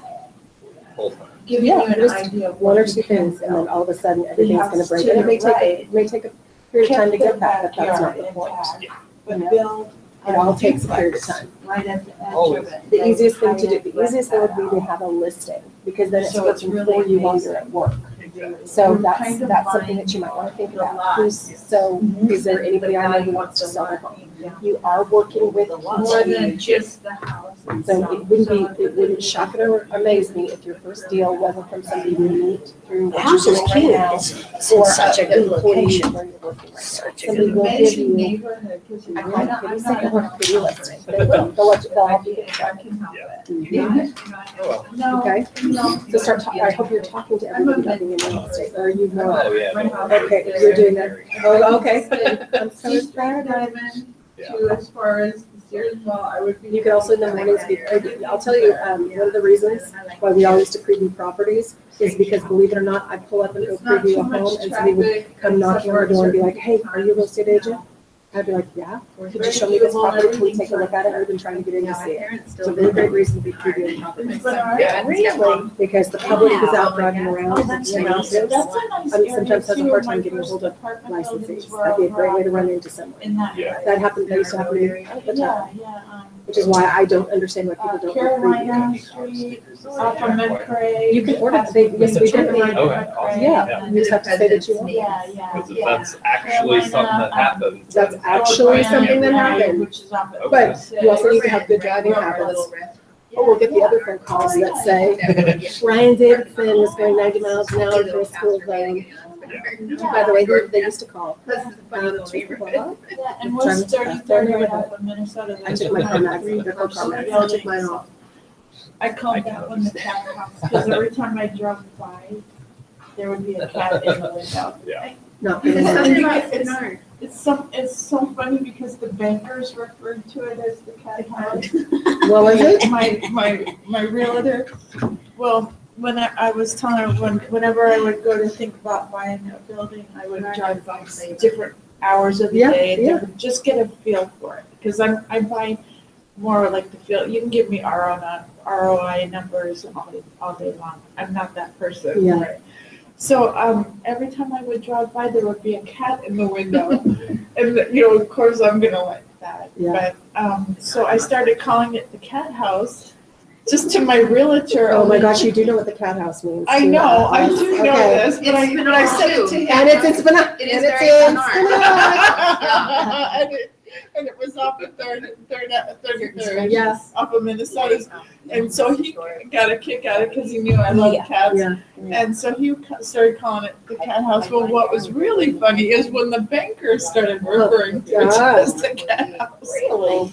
And then people would and my property management did too. I said, which building? And they said the cat house. And I go, oh, Okay. and when other people who didn't know heard this, that's when the problem. What, the You're building was buying on the 33rd and what? What's 33rd? And What was a crossroads? That was back in the 90s. Oh, Off of Lois. Minnesota. No, I owned a home off of Oregon Drive. Oh, okay, well. Between 32nd, Oh, it's 33rd, really close. 32nd, 33rd, I had a little house on Oregon Drive. Yeah, and I had another one on Carolina. Oh, yeah. Yeah, that was a nice one. That was called Georgia Pines. They put a big sign on it. Yeah. I said I was gonna have a little piece of Georgia all over there. Nice. So is everybody ready? Hey, I'm glad to have Lisa back. Power walk, power walk. Look at you, Lisa. Okay, so guys, I actually would like to go through his time management system. Is that all right with everybody? Would that be okay if we watch another? Well, you guys could be like, I don't want to hear him anymore. He is my favorite, I'm sorry. I like him too. He's fatherly, no BS. Right, Right. yeah. Welcome to Mike Ferry TV. It is week 2 in this 22-week series on mastering the Mike Ferry sales system. I had a lot of people over the years say to me, what do you mean by the Mike Ferry sales system? Well, let me explain it this Your way. screen is long. Yeah. You are Selling real kidding. estate, Okay, hang on. selling anything. Okay. Let's try. Running any type Hang on. highly productive product. This is what we're gonna do. We're gonna fix it.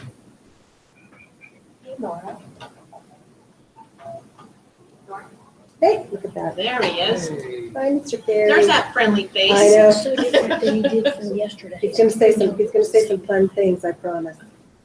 I had a lot of people over the years say to me, what do you mean by the Mike Ferry sales system? Well, let me explain it this way. Did you go through some of them? And were you just like, oh, she was snap? Selling anything, running any type Yes. of business, being highly productive and profitable in any form that you may choose. Whether it be People a would actually broker, respond to manager, them. an They're agent, like, okay, because they're here to running a use their company house. like mine. Not sit around for doing 3 seminars, hours and chit chat with being a you. professional athlete, being an actor, an actress, a doctor, an attorney, a pilot, requires structure. And that structure that we talk about is a system that they have to follow. The professional athlete follows a certain system, as they do in professional baseball as we speak, preparing for the baseball season. The doctor follows a system for learning how to evaluate and help the patient solve the problems they have. A pilot learns the system for operating the plane at the highest level of efficiency and safety for you and I. Selling is the same. I will say to you that I don't believe there's another speaker, trainer, coach, or whatever you call these people that run around the country. There's not another person besides my company that offers as precise and specific a system, steps 1, 2, 3, 4, up to step 21, on how to list and sell real estate. Now, the problem that you're going to have with the system is it requires changing your behavior. And that's the problem.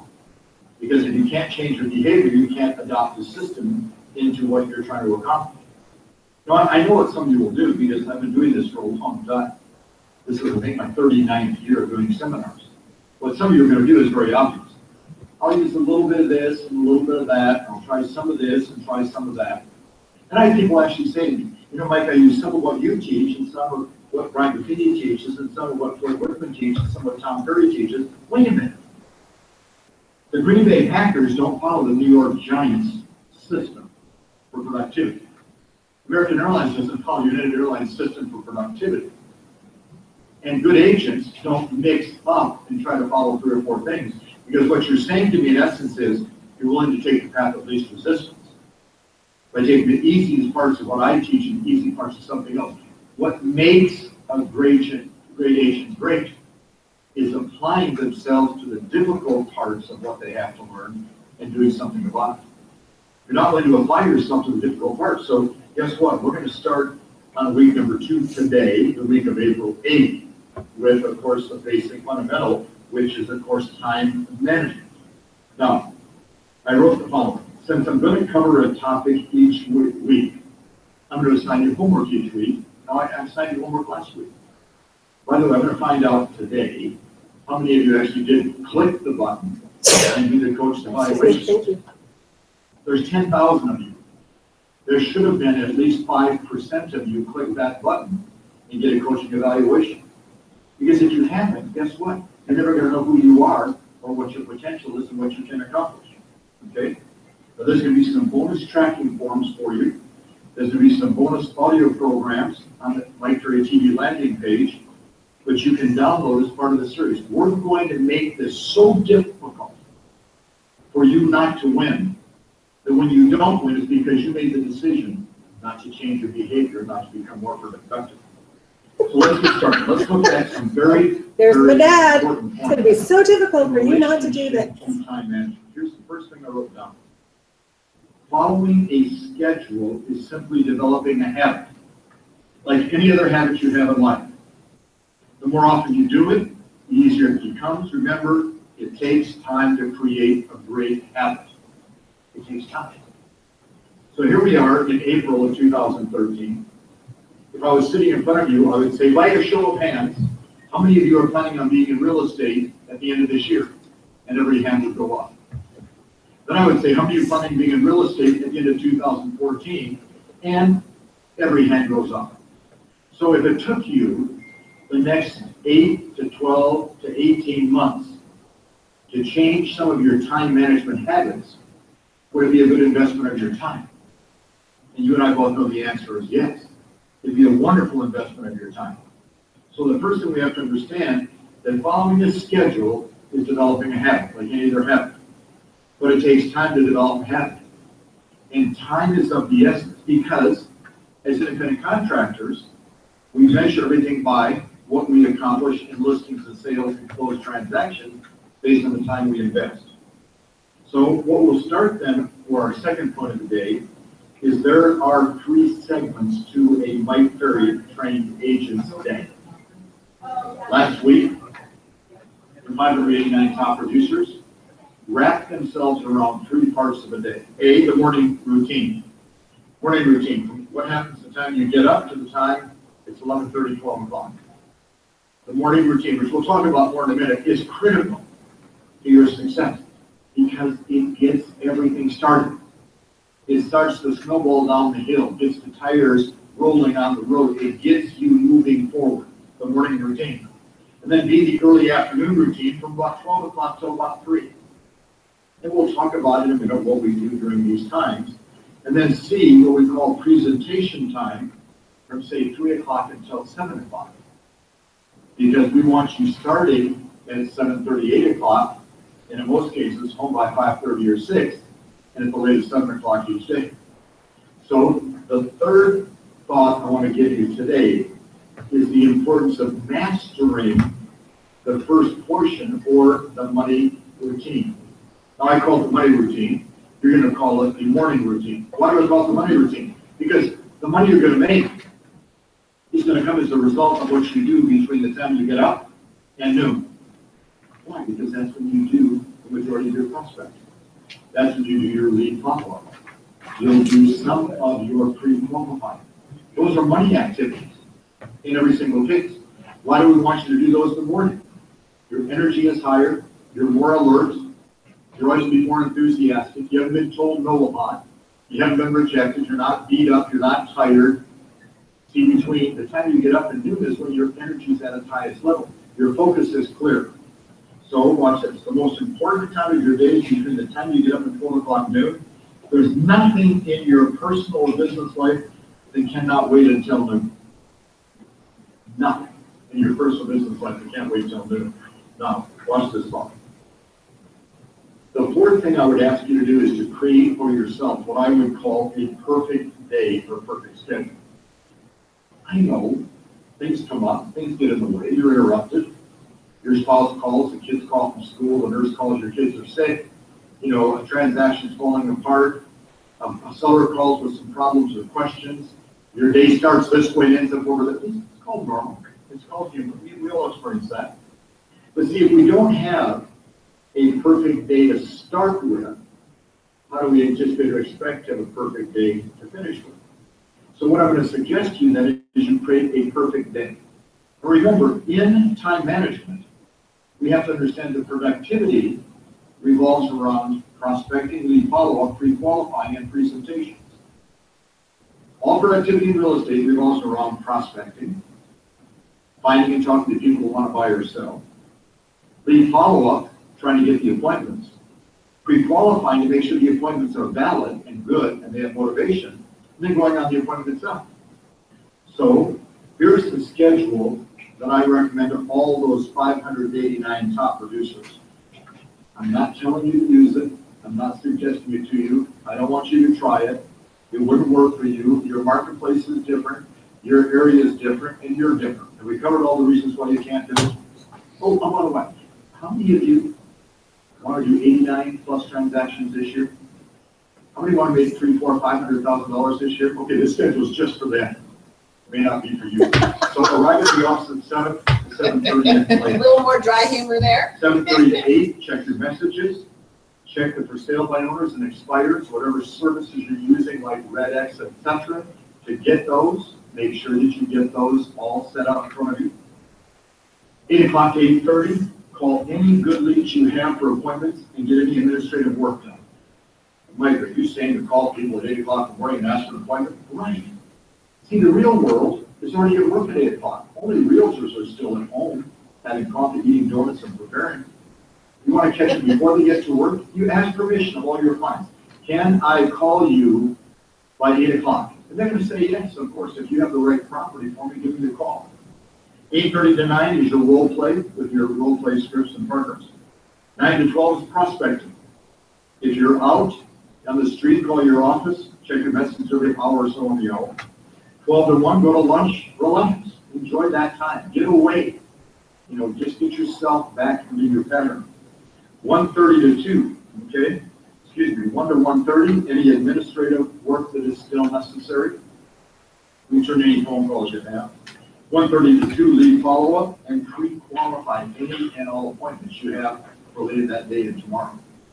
2 to 2:30, any other administrative work that has to be done. 2:30 to 3, take a break, refresh yourself. You know, go out and walk around the building a couple times, have a glass of juice, you know, have a hot fudge sundae, do something. And then 3 to 7 is your, what we call presentation time. Schedule your presentations between 3 and 7.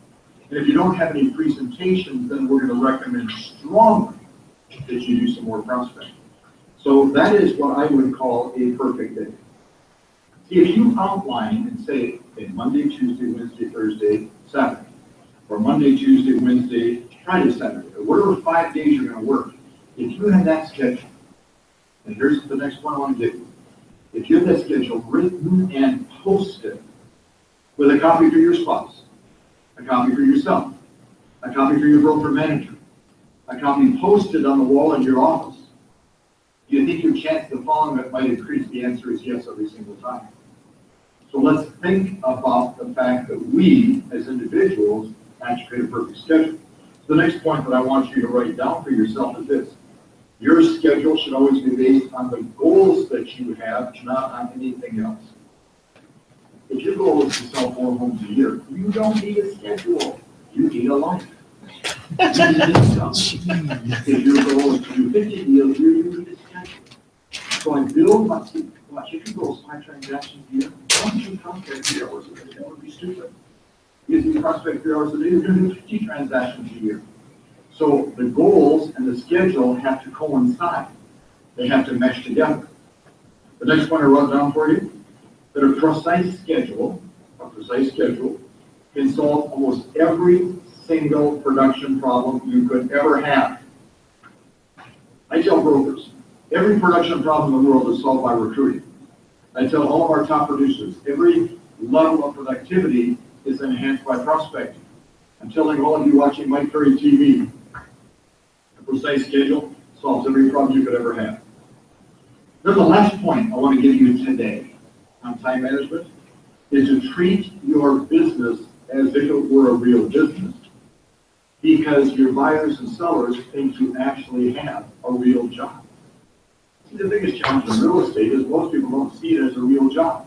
What do? When I sell real estate, instead of I'm a professional salesperson that lists and sells homes, do you need to buy or sell a home? And I'm going to ask the person I see that question because my job is to generate leads. In a real job, you treat what you do as a real job. In real estate, we have to move from being a realtor to a professional salesperson. So I've got a couple of things I want you to write down for a homework assignment for this week, if you would, okay? I want you to create a schedule just for the next week, revolving around prospecting, lead follow-up, pre-qualifying, and listing appointments. Let's see if you can create a schedule, and whatever hours you're going to spend in these 4 activities, it might only be a couple hours a day. The rest of the day is blank. Take a nap, go take a walk, go to the beach, go climb the mountaintop, go meditate, okay? Do something. But all you have to do is 2 hours a day prospect, lead follow-up, pre-qualify, go on presentation. Create a schedule just for that. And the second thing I'm going to want you to do this week, focus on the morning routine. Let's see if just this week you can do the morning routine for 5 days. Just 5 days, the morning routine. But the next part of your homework assignment is the hard part, okay? I'd like you to strongly consider keeping track of your time, say between 8 o'clock and noon for the next week, hour by hour. Meaning you take your pen, 8 o'clock, 9 o'clock, 10 o'clock, 11 o'clock, 12 o'clock, and each hour you just sit down and you say, what did I do for the last hour, and write it out. Okay? Write out what you did each hour between 8 and noon for just the next week. Let's see if the productivity is going to change when some of the habits change. I believe it will. Well, next week in week number 3, we're going to start on that wonderful topic called prospecting. And we're going to give you a lot of different venues to use to prospect and create business for yourself. So if you did click last week to get that coaching evaluation, what I'd like you to do, call the office and get that coaching evaluation done. We want to help you make 2013 your best year ever. It's not up to us. It's not up to you. It's up to both of us. Let's get it done today. See you next week. Okay. Does anybody here have a schedule that is as detailed as that? No. Okay. Any reason why? Lazy. No. Right. No need, right? And I think that's absolutely true. Is that okay? No need. You don't have a need to have a schedule that's based on 30 minutes. Who does need that? Welcome to My Current TV. It is, of course, Someone with a lot of business and appointments and stuff like that. Or somebody who in your life do you know books their time out every 30 minutes or every hour? You don't have any doctors, dentists, Oh, those hairdressers in guys. your life? Yeah, those guys. People who work on appointment? Yeah. Okay. One of the things that I know that it's hard to wrap yourself around is imagining that you were doing the level of production that some people are doing. Okay? I understand that. But what if you just for sake of argument, what if my homework assignment to you guys is to create a perfect day? And it doesn't have to be a perfect real estate day. That's okay with me. But I'd like you to create, but you started a business. Now, here's what I know from my friends who start businesses, especially ones where they have to, restaurants is always my favorite example, okay? And I'm not picking on you because of your restaurant. I'm using you as an example. But tell me what it took. Can you share with these folks what it took to get your restaurant off the ground? A lot of time and work and no sleep and not really eating for the first, first year Was rough. I wouldn't call it rough, it was really exciting and fun. Sure. But we didn't eat or sleep or do anything but work in business. Tell me what made you decide that you wanted to go into the restaurant business? Everybody that I know wants to go into the restaurant business.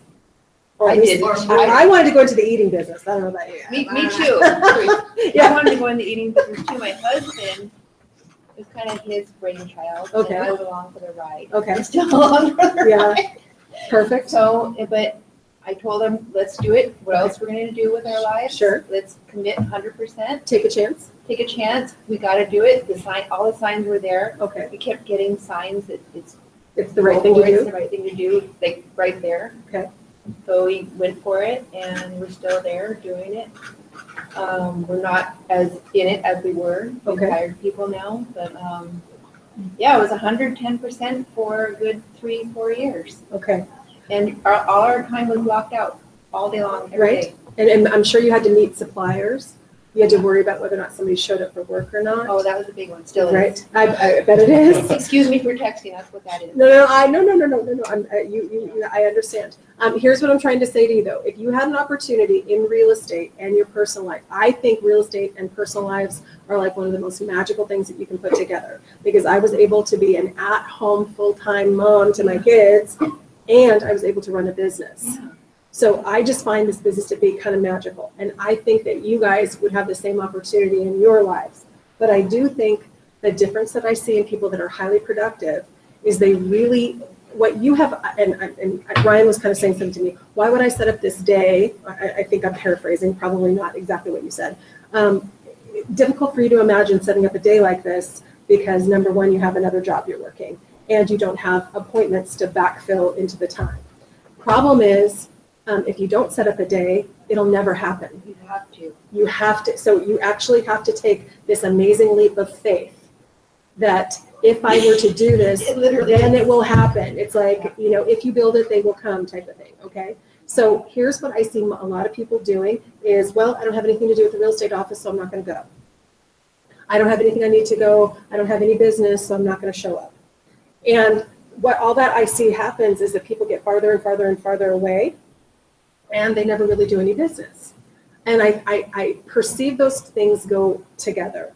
One of the things that I have noticed, and I've watched a lot of top producing real estate licensees my entire life, they actually treat this like, are you ready? A job. They treat it like a job. They know that if they know that they're like me, if they go home today, what am I going to end up doing? Am I going to end up doing real estate stuff? No, I'm going to end up doing life stuff. I'm going to start loads of laundry. I'm going to start cooking dinner. I'm going to wash dishes. And I'm going to go. I'm going to go online and I'm going to go look at a couple things that I'm interested in, or blah blah blah blah blah. I know this. I know this. I'm going to get on Facebook and I'm going to look at my granddaughter. I'm going to do some stuff like that. I'm not going to end up doing work. Very, with very few exceptions, are people actually able to work from home and make that successful. Working from home, to me, means you're going home and you're starting your second career. That's your home life. Your load of laundry. Yeah, your load of laundry. I mean, what's the very first thing you do when you go home, guys? Take a little Walk the dog. You go walk the dog, Right. okay? Home stuff. But you don't start working. Now, there are some licensees who are very successful at working from home, but they typically have business. You know, and what they do is they decided to set up a home office so that they don't have to come into the office. You mean after they've already started? Yeah, but they've been doing business for a really long time and they're choosing their environment. They have systems in place. Correct, and they already have business. So one of the reasons I was able to be an at-home mom and sell real estate is I already knew how to do the business. Just Okay. changing the environment. It just was, I had children and young kids, and it was really, the only way that I could do it was working around their schedule. But it wasn't terribly hard, but I had to make perfect days. I didn't know exactly when I could start showing property. Okay? And I decided to work with buyers instead of sellers. You know, because sellers want you to jump up and come out on their schedule. Well, I had kids, I have 2 babies that are down for a nap. I can't jump up that minute, but I could set appointments to go see properties. Okay, I could make that happen. Okay. Yeah, I wish I had known about that when my kids. I know, but it is a perfect industry that will allow you to do that, and you can do work from home. But what do you need to have at home to make work work? Separate place for one. Probably you need, I would imagine, I took a bedroom in our home and I made it my office. And I had it set up with my computer. I had paper. The biggest deal is you have to have a printer. You're still gonna have to have a printer because people wanna see listings. So you're still printing out listings. Can I tell you how expensive printing out listings is at home? So I would literally when my kids got up, I would drive into the office to print listings because it was easier to print than, what a goat rope that is. Do you see what I'm saying? But I mean, you're going to have to commit to have a full suite of stuff. I had to have all the forms that I needed. Okay. That's here, right? In the Well, office. a lot of the forms are upstairs in our form stores, right? Some of the forms are online, but we didn't have online forms back then, peeps. So where would I have to go? I would have to have, I had a filing cabinet full of the forms that I needed. Okay. We used to you can still write a contract by hand. So, you know, sometimes we were writing our contracts by hand. But let's talk about his perfect day, okay? So following a schedule, a habit, it becomes easier. And do you know why, you know, a lot of the things I think that we get into scheduling on, if you were at a job, the first thing they do is they give you a what? A schedule, is that correct? You every couple of weeks get a schedule, is that right? Okay, and then you have to block out when you can do anything. Same with your position, you have a schedule. Anybody else get any kind of schedule? Or anybody else do you have any other activity in your life that takes up time? No. Not right now, you don't have any volunteer stuff? Does anybody go to, like a lot of folks attend a church service of some kind every Friday, Saturday, Sunday. Okay, so do you want to still be able to do that? Can you so if I'm gonna be doing open house, do I need to push? So a lot of the time I used to go to Saturday Mass instead of Sunday Mass. Or I'd go to Friday. Luckily, my church does daily Mass. I could get up in the morning and go to Mass if I wanted to. Okay, no. Yeah, every day. You could go every day if you wanted to. But what in your life do you need to schedule? What are the things that I know that you need to think about? Anybody have any doctor's appointments? Do you have any regular things that you have to go do? Like I should go get a haircut once a month. I'm about 12 months in to like needing a haircut, okay? What's the first thing that goes off my radar? Like appointments that I don't make myself go do, right? Anybody else have anything like that in your life that you need to do? Need to do? Yeah, do you have anything in your life? I have to go to the gym. I have to go to the gym really bad. Okay, so you have to go to the gym. So what are you willing to what I think, a lot of people who are super productive, I hate to tell you this, but I'll be the first one. They're the folks who they believe in the early bird gets the worm. They're at work early. They have their day already set up. A lot of times the reason why you don't see them is because they're on appointments in the afternoon and into the evening. I'll give you some of my favorite examples. If everyone ever has the opportunity to speak to Jamie Harvey, is like the superest, secretest stealth agent in the office. I've never seen him. I've seen him like 5 times in 5 years. So, Well, you went up can and see asked him. about his last Yeah, listing, he yeah, gave me all his stuff, yes. and then he said, okay, leave. Yeah, exactly. He's a super charming guy. He's Yes. as nice as the day is long. But what you're going to notice about Jamie is he's here in the office. When he's here in the office, his door is closed. He does not socialize with other licensees. There's a reason why. He does XYZ number of transactions per year. He and his wife, who's wonderful, they are behind closed doors. They are working all the time. They are out doing their business. They're wonderful. They will interact with you. They're the nicest human beings on the planet. But what are they doing? They're coming to work, and they work hard. Okay? You're going to know, and literally every time I have an opportunity to see Jamie, I have a conversation, but it's normally a walk and talk. What am I talking about? He is walking. He won't stop and chat with you. We're walking and talking. If I'm coming in the Saturday morning, he's coming in. I'm coming in about 8:30. I don't see a lot of human beings at this office at 8:30 in the morning. Let me just be honest with you. Okay, he's here early, but they take off in the afternoon. They go do their appointments, and I think they have a home life. Okay, so what does that mean for you? Okay, now you might have to adjust your schedule around somebody else. Does anybody else have a life partner, like spouse or somebody in their life? I've got two major time So, things. okay, what do you got? The spouse Yeah, and two kids who are still in school. there you go. So And we what? take them to school in the morning, that's Okay. a big chunk of time getting them out the door and getting to But the school. good news is when But you it get them keeps you out the on- door, Right. right when I took my kids to school, what time do they go to school? Now, Pass of dawn. yes, yes, Pass of dawn. poor guys, poor kids, right?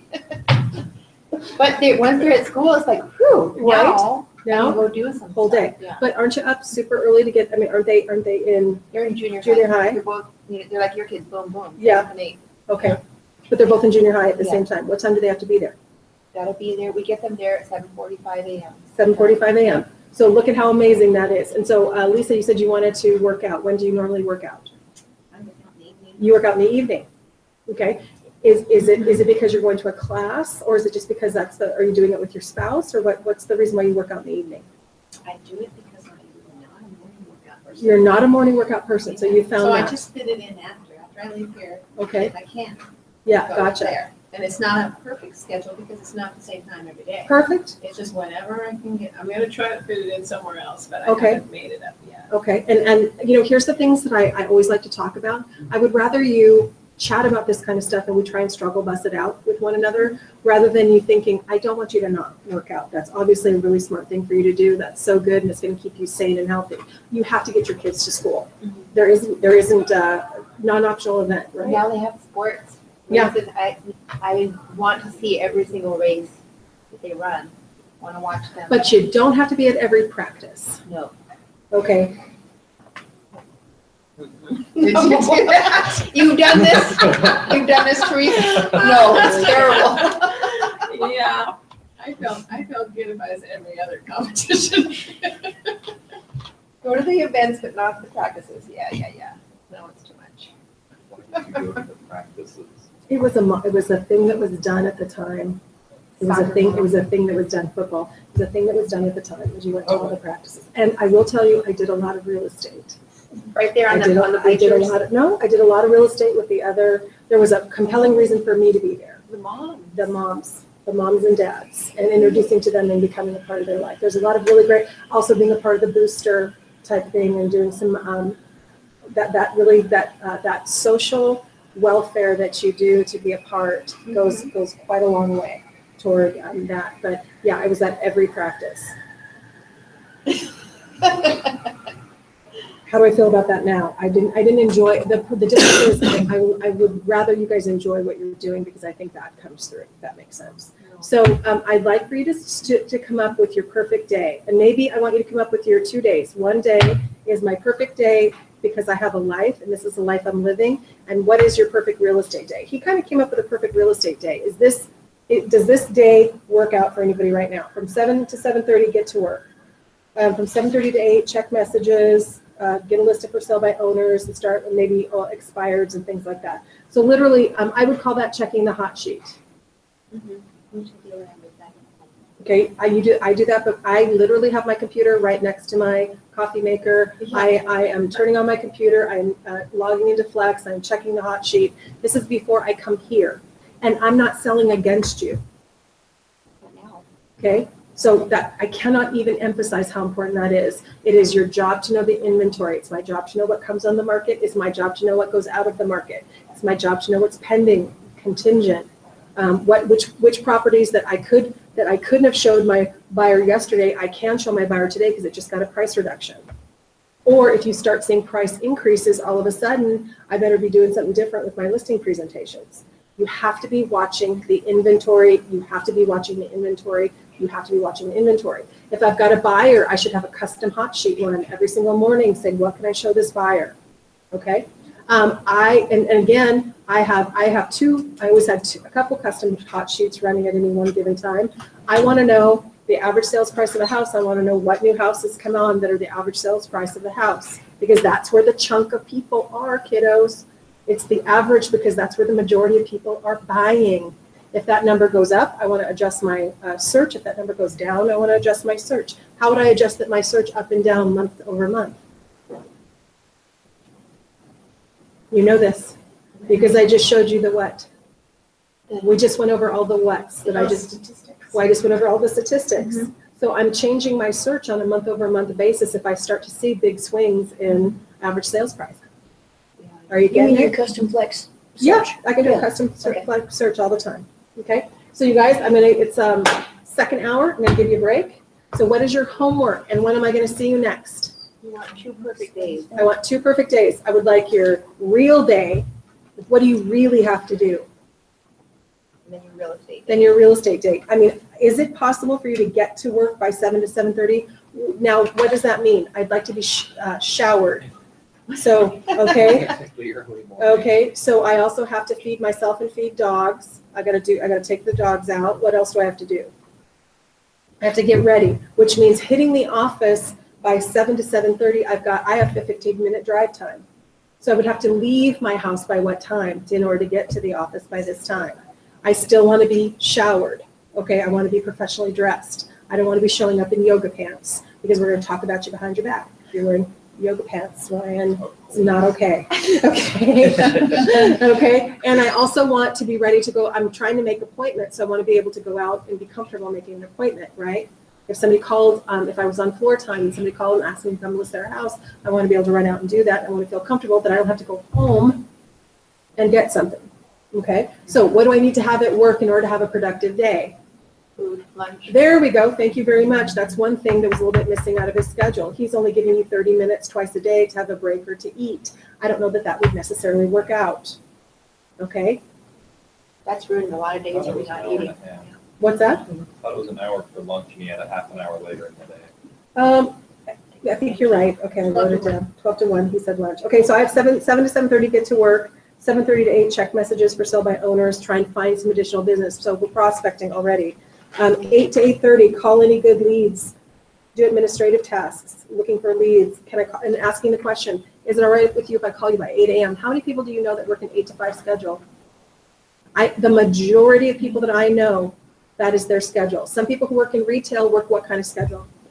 10 to something. Yeah, 10 to something. So when can I call you? Is it all right to call you? Okay. 8:30 to 9, do role play. Who got 9 to noon? Who got 9 to noon? Prospecting. 9 to noon, prospecting. So remember what I did? So there was, what are some kind of prospecting you can be doing right now? Calling people back. Mhm. Knocking on doors for FISBOs. Yep. Or putting together, did you hear them talk about a package, putting together a package? Did you hear Dawn Durrott talk about that? Yeah. So what kinds of things might you want to have that you could go drop off at somebody's doorstep? Make a little flyer with your Listed picture on in it. your area, Yeah. price statistics. There you how go. long things would take There to you go. sell. There you go. There you go. There you go. There you go. Educational material. Yeah. When we come back from our break, I'll show you some stuff. So prospecting, 12 to 1 lunch, 1 to 1:30 administrative tasks, calling people back, 1:30 to 2 lead follow-up and pre-qualifying, 2 to 2:30 admin, 3 o'clock take a break, 3:30 to 7 presentation time or more prospecting.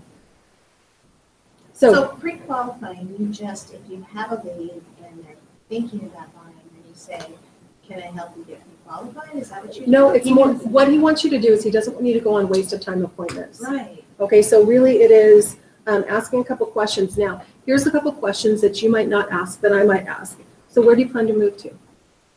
What is your time frame for moving? Oh, yes. Do you have another, are you going somewhere, or are you actually going to be purchasing another property? Do you have anybody that's helping you purchase that property? Are you listing with one licensee, working with, do you see what I'm saying? I'm testing to make sure that you're a legitimate, so while I'm thinking about moving in about six months to a year. Okay, is that a real appointment? Now, if you're a really highly productive real estate licensee, would you go on that appointment tonight? No. Maybe, maybe not, because here's the problem. What do you know that the market's going to be doing in a year? Changing. Changing, right? That's all I know is, I'm absolutely happy to come out and give you, and maybe instead of going on a full-on listing appointment, you do a quick statistical CMA, and you say, what I'd like to do is set up some appointments where we get together when it's closer to getting your property on the market, so that you don't waste your time going out and talking to somebody who really doesn't plan on moving. Okay, they're not ready to go. Now, there's nothing wrong. Now, here's the difference. You guys have, are you ready? Nothing but time. You can do a time sink into as many people as you want, no problem. But once you start getting deals going, you will lose the ability to time suck with people. Because you will only sell 4 houses a year if you make it a career to only sell 1 house. Okay? So you have to get faster. We've got to get better. I only want to be showing property. I don't know about you. I only want to show houses to people who actually can buy. So you were saying, what's the next step with the person that you met at work? Is that correct? Qualifying, right? I need to get them into, why have them on Flex MLS looking at houses? Instead, I want to have them with a lender giving them a what? A budget. I want them to have a budget. Okay? I don't want to show 1 house that somebody can't actually buy. Does that make sense? It makes me look like an word for my swear jar. It makes me look terrible, and they get really upset if they fall in love with something, and then we find out that they can't actually afford it. Yeah. There's nothing that makes people more upset. And oh, by the way, when I show you a $400,000 house and I show you a $200,000 house, okay, In that order. right? That is like, that's a different lifestyle. You know, that's it really is. Okay, you guys need a break. And who is going to CRS? Who all is going? You As guys of this morning, signed up this morning? You don't know yet? Okay. We are, okay. For the Jack White discount to come through, I need to be fully, You probably could sign up. Just use, there's a discount code okay. right on here. Where I'm from, you know what Here is CRS the means? discount code right here if you were to go. Remember? Shit. Oh, yeah, that's I said, right. I've got this, we're going to a CRS class, how funny is that? Okay. No, different course, 2017. Okay. Okay, so. I will look at that then. I've been twiddling my thumbs lately. I know, and it's 175. I'll wake up here So- and how are you? Yeah, and you just ask yourself, you don't have to go Oh, I if it's know, not but the I right want to time. go. I know. This is the one. My mother, my sister and I are all like, we all have like 10,000 hours, right? And I'm going to this, and they're all like, oh my God, we are too. Really? Yeah. no, Even it's- though, oh, wow, Yeah. that's, is your mom gonna be there? I think my mom is going to be there. My sister for sure. It'd be nice to see you. Yes. She comes in on the weekends and brings me. She lives out in the valley now? No, my sister is the broker Okay. in charge in the valley. My mom works at Pacific Rim Properties here in Anchorage. Okay. Does she still live in the house that you grew up in? No, we just sold that within the last year. It is now, are you ready? It's a Thai Buddhist. Your family home is? My family home is now a Thai, what do they call, What, something temple in, off of O'Malley Road. Oh my gosh, I didn't know they And moved up there. it's a Buddhist, Taiwanese Buddhist monastery. There's the word. It's a monastery. monastery. Thailand. From Thailand. Oh my gosh. Do you ever go and check it out? Absolutely. They invite us in anytime we want to come in and take a look at So you it. They've get- made my mom like a little shrine? sort of, I don't know. Not a Catholic. Yeah. But you know, the. Yeah. So you guys There's are all kinds there's of a- Buddhist blessings. There's a massive Buddha in my garage. I just imagine every day my dad, like waking up from heaven, like walking into his house, sitting down in a, which you could never do in his Sure. entire natural life. Is your dad of this world? No, my dad's passed away. He's in heaven now, Outside. watching this Yes. happen. And I'm just like, I'm just imagining him just waking up, going and sitting down. And going- chanting, and "Oh, going- no." And I'm going, what? He's old school, right? Yeah. And a totally Catholic dude, What? right? No. Oh, No, my yes. God. He's Catholic because my mom's drunk. Oh, he's in Harvard. He's no, he's Catholic. He's Catholic because my mom prayed it right on him. You know a lot of couples like that. Our parents' generation. Yeah. Yeah, run into it. Or behave. Exactly, Behave. They're going to exactly. church. Exactly. So yeah, now it's the Watt, whatever, Huchinani. Oh, that is so cool. So they moved from fireweed and expanded into larger digs, it sounds like. Well, they actually had a really interesting property. They had this huge A-frame property somewhere. Fireweed, I think I it was, was, or no, something like no, that. this was actually, I think on Rabbit Creek Road. Oh, okay, so they're Yeah, it was something very different. So funny. Yeah, it I've was, never gone to see it, you know? yeah. So it's now, that's my family home That is so on funny. O'Malley Road, 3840 O'Malley Road. 3840 O'Malley Road, Mhm. so up there. I gotta go check it out. 40, how far up is the? It's a half a mile from it's a half a mile before the zoo. It's right across okay. from Before the from the zoo. golf course. Okay. It's right across from the golf course. Not across from the entrance, just a smidge down from that, on the corner of Jerome and O'Malley. Okay, I know where that is. Were you born in Anchorage? Yes, You were, okay. at Providence Hospital. Yes, I was. Yeah, lots of overlap, Teresa. I know. I know. We drove past Holy Spirit Retreat House, going up to see a broker open on Tuesday. Yeah. And I just remember, Did my first communion up there. that's where you did yours? Yeah. Mhm. I did mine at the old Our Lady of Guadalupe Church. Oh, did back you? in the day, Yeah. Baptism and everything, but that's where we had our confirmation. You gotta prove that you're really serious. We had a retreat there. Yeah. No, we did our retreat there, but our St. Elizabeth was actually where we got confirmed. I think, yeah, we got the same fees. Yeah. Too, but we had to go We had to there. do a retreat. Yep. Go through the. I had to vetting go up there. I process had to go up there and do my wedding, what do you call to get vetted, or whatever they call it. it? Marriage encounter. You had to do a Right. marriage encounter. Right. Yeah. To get, make sure you're really real. Well, in order for your bands to be, in order for them to call the bands for your Right. wedding. Yeah. Did you get married in the church? No, my parents, well, because I married a foreigner too. I know. So, Woo! I know. You like rebellious. Yeah, but my family's a mixed bag, so they know it. So it shouldn't have been a surprise that I was a mixed bag also, Really? you know. Okay, right on. Right. And they didn't get excited or anything. Well, they were wary. They were like, Okay. what's going on? You know, really? Okay. Suzanne, why are you being so weird kind of thing? And you're like, 'cause I like him. Yeah, 'Cause I like him. they just had to deal with it. Acceptance takes years sometimes. Yeah, sure, People do come around. sure, absolutely. You give them that And then at the time. end of the day, it's so silly because it's just, And as we get older now, Yeah, they I really just see don't that care. what we're worried about. you yeah, know? exactly, They totally exactly. see it. Yeah, I totally agree. they had to accept, like you say, open people's minds. Yes, They had to open their minds. yes, Yes, To get used to this. There's a completely different flavor in the house. Sure. So- And then when we told them we're opening a restaurant, their jaws hit the floor. Because we come from such different backgrounds. My husband was a computer programmer. I was a school teacher. Really, you're going to open a restaurant? Are you sure you want to do that? and we're like, yes, we are. Yeah. But once we did it, they were behind it. Of course, it's just. My dad and stepmom were in there washing dishes when we first started. That's We were amazing. slammed. Oh, that's hilarious. We were slammed. And they were old already at that point, and they were in there washing Aw. dishes. Yeah. That's amazing support. That's wonderful. They were great. Washing our carpet. I know, right? Bringing the rug doctor in. They were so good. Helping us gravel a lot, all kinds of things. Well, one of the reasons I wanted to give you a flavor of kind of like what is out there for you. You know, this is somebody that when I'm at home doing dishes, I'm sometimes listening to stuff like this.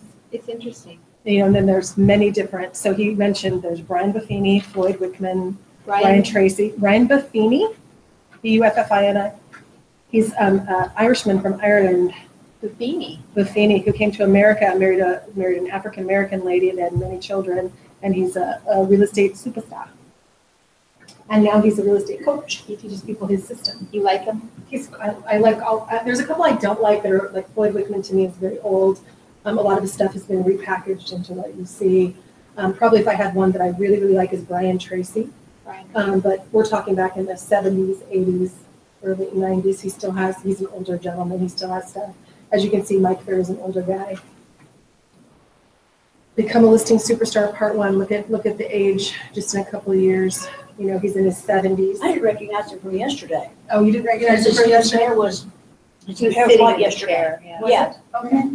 he was much older yesterday than this one. Really? He just, I like his interview style. He just cuts people off and talks for them, but they get to the point, Yes. you know? Well, he asks questions. Yeah. You notice all he was asking, he had a set of questions that he was asking because he had material, and he was trying to show to you that people who really are working very, very hard, they know exactly what their numbers are. They work to their numbers. They work things that are smart. They don't do things that are not smart. Well, what I think is really impressive about him, I mean, other than just how much he knows, is how he's cutting people off. But and- it's so nicely. But it's so bullish, but it's, oh, nice, it's fine, whatever. He's nice about it too, He's somehow. touching your arm while he's doing it. Yeah. He just kind of redirects things and crafts things perfectly. Well, even though you think you're in control, he's in control. And that's how good listing licensees are and good salespeople are. Yeah, You think you're in control. I let you think you're in control, but I'm in control. makes sense. Because you want to be, the person who's buying the house wants to be in control Yeah. of the buying decision. The person who's selling wants to be in control of the selling situation. Not sweet. Okay. More Kathy. Oh, no, thank you. Thank you for asking. I just had some of those, I bring those protein Oh, yeah. drinks and they have like this weird. There's something about, I'm not a good chip person, thank you. These are salty, very. Don't crave me salty, they don't want to be on. Popcorn? Well, thank you, but I'm all right. You've got some sugary snack going already. A little sugar is good during a class. So she's just YouTubing this guy. Good to know. No, there's so much out there. More than funny cat videos, really? There's a lot of info on YouTube. It's scary. What do you do when you're not real estating?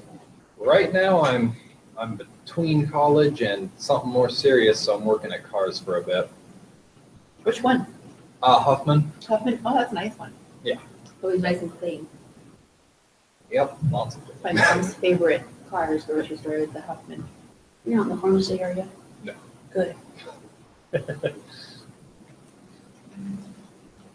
No, I've just been doing a stint there since I decided I was going to take a break from college, and What year would you be in college if you were still in? halfway through my sophomore year. So you're about the age of my son. Are you 21, 22? Yep. Yeah. What year were you born? 95. My boy was born in September '95. Just turned 22. Yeah. Was he raised here or? Yep. He went to Diamond, but he finished up at State Okay. last year. Wasn't in school. I attended the South Side schools, so South High School. Did you Are you finish? from here? born and raised. Oh, 2014 graduate? Or 2013? I would have to go back and look at that. I don't keep Yeah. track of dates at all. Yeah, I know. I'm kind of Rain Man that way. I know people's birthdays, I know how old they are. It scares people sometimes. I have to tone it down, right? You do that too? Like, how do you know my birthday? Yeah.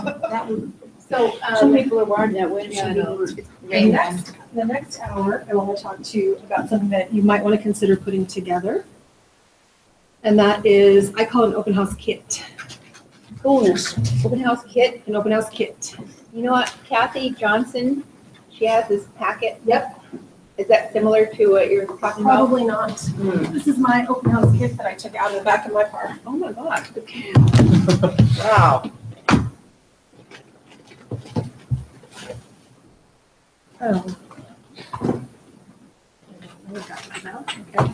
So I carried with in the back of my car an open house kit for years and years and years and years. Because remember, how many open houses did I tell you I did for the first 52 weeks, every weekend. 40 weeks, 40 weekends, Saturday and Sunday, out of 52 weekends a year. So I did, and why did I take off 12?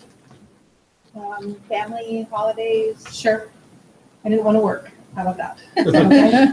I knew, and I wanted to stay married, and I wanted to see my kiddos, right? And I wanted to do other things. I wanted to go on vacation and do stuff. So I'm going to tell you what I have in my open house kit, and you guys might, similarly situated, if you're going to make the commitment and you're going to do open houses, you might want to put together some stuff that might help you, okay? So I have always brought with me my day planner, okay? One of the things that I found to be, and this was 2017, this was 2016, this is another version of a day planner. If you guys want to take a look at this, is my personal favorite. I would probably contact this title agency. You might want to write that down and ask for a planner for 2018. Okay, you might want to look through that and see if you like Alyeska's planner. Now, Alyeska's planner for me is shorter. I have very large handwriting. Okay, so this one would be kind of a harder on me to write it because I don't write very small. Do they have next year's available now? No, I'm not that I'm aware of. Otherwise, they would have given them to me. Okay. Okay, I don't think they have them available yet. So I always had ready an open house guest register. Where can you get these? Oh, nice. You get this at an office supply store. Okay, you can make your own. You can get it at an office supply store or whatever you want to do. But do know that there's a visitor register out there. 200 pages done by Tops. That was so much nicer than those sheets that are loose. They can be. I mean, that's more. That could look more professional. So I had an open house guest registry. I always took freezer quart bags. Okay, you never know when you might need it. I have a couple tools and some stuff in here as well.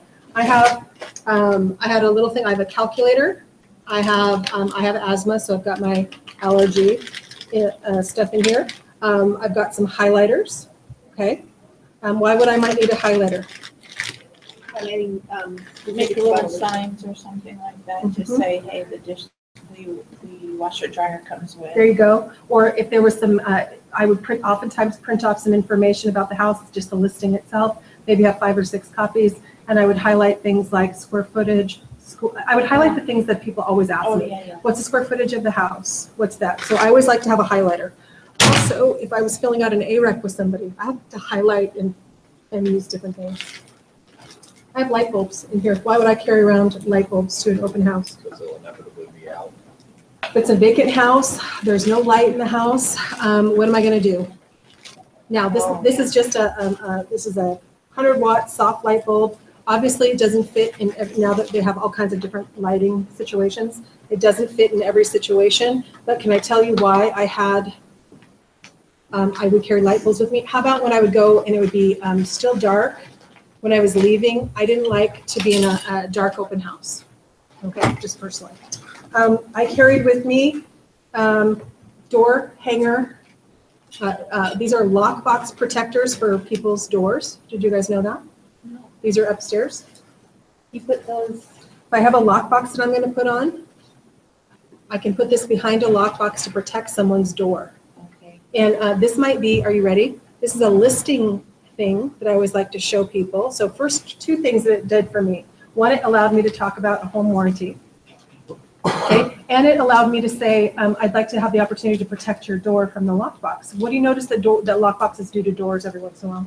Rub them. They rub them and they mark them up. Okay, people don't like that. I'm just done coming in here and telling you what I've got. I've got duct tape. Always, of course. Elastic. Okay, I have furniture sliders in here. Why would I have furniture sliders? Because you want to move furniture around? Well, the truth of the matter is, I'm not saying anything. Occasionally, the way a family has their furniture grouped, if they would move a couple things, it might really open up a room. It's only by doing a lot of opens and seeing a lot of stagers, how they stage things. Sometimes just by moving something, you can make a huge difference. Sometimes they have crap or like a thing stuck somewhere because they're typically when people have their house on the market, they're also moving and packing. Sometimes it allows, and I don't want to hurt myself or I want to be able to put their stuff back really quickly. So those things have been a godsend to me. I have picture hanger uppers and nails. One of the reasons why I have nails is sometimes, sure it is. Sometimes I have to tack up my open house sign on the outside. So there's some condominiums that will not allow you to have an open house, a yard arm sign. And sometimes I can just nail a sign to the outside of a structure, which is totally fine. Okay. Also, I have had to mess about with other stuff. I have open house cards here. You guys know that these are upstairs? Okay. What could I do while I was sitting there at my open house? If I wanted to go door knocking, I could have them available. Okay. And I have a stack of them that I could have. Now, would I use all of them? What is it? These are You're Invited, open house. Jack White, they are. For just the neighbors, maybe. Yeah, I could go hand to some open house signs out. I can invite people to open house. Okay. I have some, for me, I have sunglasses for my glasses. Very cool. Okay. Multiple sets of those. I have batteries. I've got nail white or clear nail polish. I have a Shout wipe. Anybody know why I would have a Shout wipe? State remover. What kinds of stuff? First of all, if something falls on the floor, if you've got one of these Shout wipes, oftentimes if it's different colored fabric, you can clean it up. And actually what I'm normally getting coffee off my blouse that I've just spilled. You want to know the truth? I also have a lighter. Why would I have a lighter? I do not smoke. What else? Fireplace. What else? Handles if power goes out. Hot water heater, Pilot light. pilot lights, stoves if they go out, fireplace if they remove. Also, occasionally, I'm not a smoker, but buyers and sellers are. Sometimes they will stay around a little bit longer. You give them a light. Sure, if I have a light, right? I've got some music that I want to listen to. Okay, so I've got some. You got a boom box? I oftentimes folks have that, or I might carry it with me. I've got some just really soft music that I might want to listen to. I've got probably 5 or 6 CDs right here, and I carry it with me just in case. I have a headlamp. Why would I carry a headlamp? Or people who want to get in crawl spaces. Also, how about this? How about you're going to a property, it's dark, late at night, and it's a vacant property to see the lockbox. Can I make a suggestion? These little headlamps are not very expensive. I think this one I purchased at Costco. They're awesome. They're very inexpensive. I also have the batteries to go in them. And this makes all kinds of things really nice. How about I'm going and seeing a property and it's dark and they want to go kind of check out the yard a little bit. Headlamps, turn on some lights, let them look around. I found this to be an incredible tool. People who want to go down into the crawl space, that type of thing. Occasionally, I have some Altoids, and I have a toothbrush and toothpaste.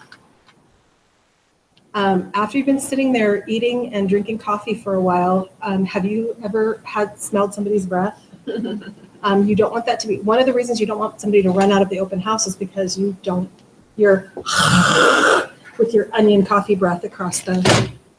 Okay. I bring tea. I drink tea, so I bring tea.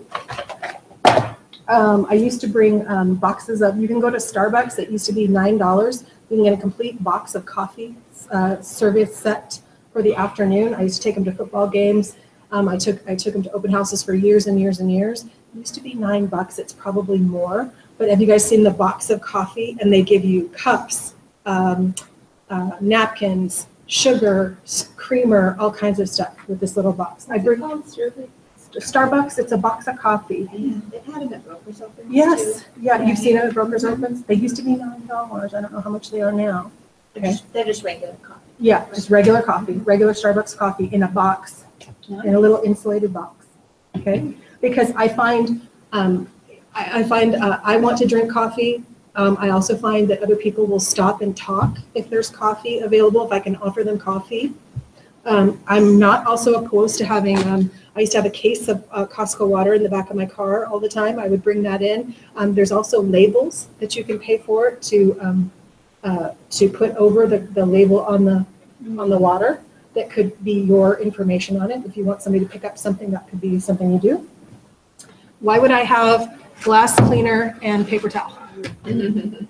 Now, I'm not advocating that you clean someone's home. I really want to be careful about that. I'm not advocating that you clean somebody's house, but I am, Hand smudges. well, I am willing to do, like, I want my open house to be the best it could possibly be, and I don't mind doing a couple things, you know. I also, somebody has ripped them off. I also have a box of Clorox, a little thing of Clorox wipes. Goes with me everywhere. It's in my car. It also helps me, like and I do have also for my car, I have a little box of, a little tube of, what is it, Armor All, thank you, Armor All. So if I'm gonna be taking somebody in my car, guess what I really quickly do? I really quickly dust everything so it looks like my car is, okay? I have flushable wipes. Anybody wanna know why? No toilet paper in the house. Sometimes there's no toilet paper. I mean, I don't know about you, but I used to carry around toilet paper. Now I carry around flushable wipes. I have essential thing. I have trash bags. Occasionally, I picked up some trash at a property. I always have a bunch of papers to doodle on or for people to write stuff down on. I'm always happy to hand somebody a little tablet of paper. Oh, so you're out? Are you guys making notes? So, you know, sometimes people come in. Have you noticed what people come in with their open house? Have you ever seen somebody, what do they come in with? Sometimes they come in with a flyer that they took in. Sometimes they come in with a flyer, Yeah. right? Some of them come in with that, believe it or not. You're gonna see some people have the newspaper with them. That's probably happening less and less and less and less. I am a person who, when pictures are hung on the wall and they're wonky, it hurts my eyes. Does that hurt you at all? Yeah. So I have a little, this is just a home level. It was in my house anyway. Guess what I started to do? When I'm bored, something I'll do. This is probably the smartest thing you can take with you. Oh, yeah. Yeah. And I think I have 100, I think it's 100 feet. I can't tell anymore. And what end do I hold? If somebody wants to measure something, I'm holding the stupid end, the zero end. Why? You don't want to click it on them, or Well, I don't want to be the one reading how many feet is in the house. I'll hold the zero end. I'll let them tell me whether or not their furniture will fit in the property or their bed frame will fit in. Okay, but I want to be holding the zero end. Okay, that's a risk management 101 thing for you guys. You always be holding the zero end. I have a hammer that goes with any number of different things. I've just got some cellophane tape. Have you ever wanted to write a little sign and tape something up? Okay, so I've always got some tape. I have some scissors. I have some of these magic sliders, and then believe it or not, these have come in very handy. Have you ever seen these for cabinet doors that slam? Those are kind of cool. Okay, and I don't know, I had a box at my house. I started carrying them with me and was able to use this stuff. A lot of things, you guys, I didn't just go run out and buy. I already had. I have a little first aid kit, little teeny tiny first aid kit. I got it from somewhere and I stuck it in here. It has first aid cream, a couple Band-Aids and things like that. When have I needed a Band-Aid or when has somebody else ever needed a Band-Aid? Here's how I don't bring a fancy business card holder, but I do bring that. This is how I have my business cards out. Oh, how cool. I like it. They're super simple. It works. Okay. I have, does anybody know what these things are? Took screen off the window. There you go. What else? Sometimes there's smudges and crap around or like something like on the carpet. I have cleaned, I'm not suggesting you do this, but somebody had spilled a candle, like a red candle on a white carpet. I was able to just go and get that thing right on up. And it didn't take any time. I've also taken smudges off the windows. I've got a little plug-in drill, okay, and literally it's a plug-in one. It charges really quickly. I'm not suggesting you get a plug-in drill. I'm just saying I've had time to use this, and then it's got like to tighten cabinets or something. anything, like all kinds of. I've used it for all kinds of different little things. I've actually hung signs up with it. I used to have somebody took my heavy duty stapler, like my industrial stapler. I highly suggest you have one of those. You put your name on it, put your phone number on it. Some things will get up and walk. I have a couple, and this is not representative of what I normally have. I normally have a couple coloring books, some color crayons, and maybe a few toys. Nice. If I can get a family with kids to stay and play while mom and dad go through the house, first of all, mom and dad appreciate it. Second of all, it allows me to have a little bit of a deeper conversation with mom and dad. Right? So I do have, and this is just representative of some stuff that I would have. Those are your boys, old boys? No, probably my dogs, to be honest with you. Okay. I always carry, I've got a couple of these. Yeah, where do we get those? You should get these issued to you. If you don't have them, I believe everyone gets 3. Three? Also, here's some, if you had a HUD home or if HSA warranty, also I would always carry with me a couple, on the top of your open house shines, should go 4 name writers that have your name and phone number on it. And you know that our open house signs, you put your name writer in and you just screw it in, okay? If the house had a home warranty, I might have that pointing into the house instead of my name writer because my name writer brought it up to the house. But why would you want to show off that a house has a warranty on it? It's some peace of mind, isn't it? Mm-hmm. Okay. Do you have the please remove your shoes and no smoking signs from Alyeska? They're laminated. From Yvette. Yeah. Yep. Okay. So they'll give you a couple of these. Typically, we're going to, again, this is a way to help market a home, right? If I let a seller know that we're going to make sure that no one smokes in your home or wears shoes in your home. Now, I am going to tell you a true story. There are some homes I'm not taking my shoes off in. Because we've seen it. Yeah, there's some homes I'm not taking my shoes off My in. feet are still stained. Yeah. I think you're not stained, but vibrationally stained. Sorry. Yeah, there are some houses I'm not taking my shoes off in. Just between. Yes. Yeah. I'm a fan of you guys going and getting a couple things at like the Home Depot places or Lowe's.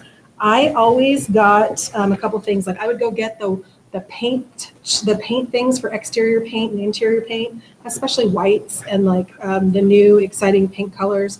There is every single year, there is a Pantone color of the year. Did you all know that? There's a paint chip color of the year. Last year it was taupe. I'm excited to find out what it's going to be this year. Not taupe, please. No, it was taupe. It was taupe last year. Okay, but I don't care. I also go get whatever the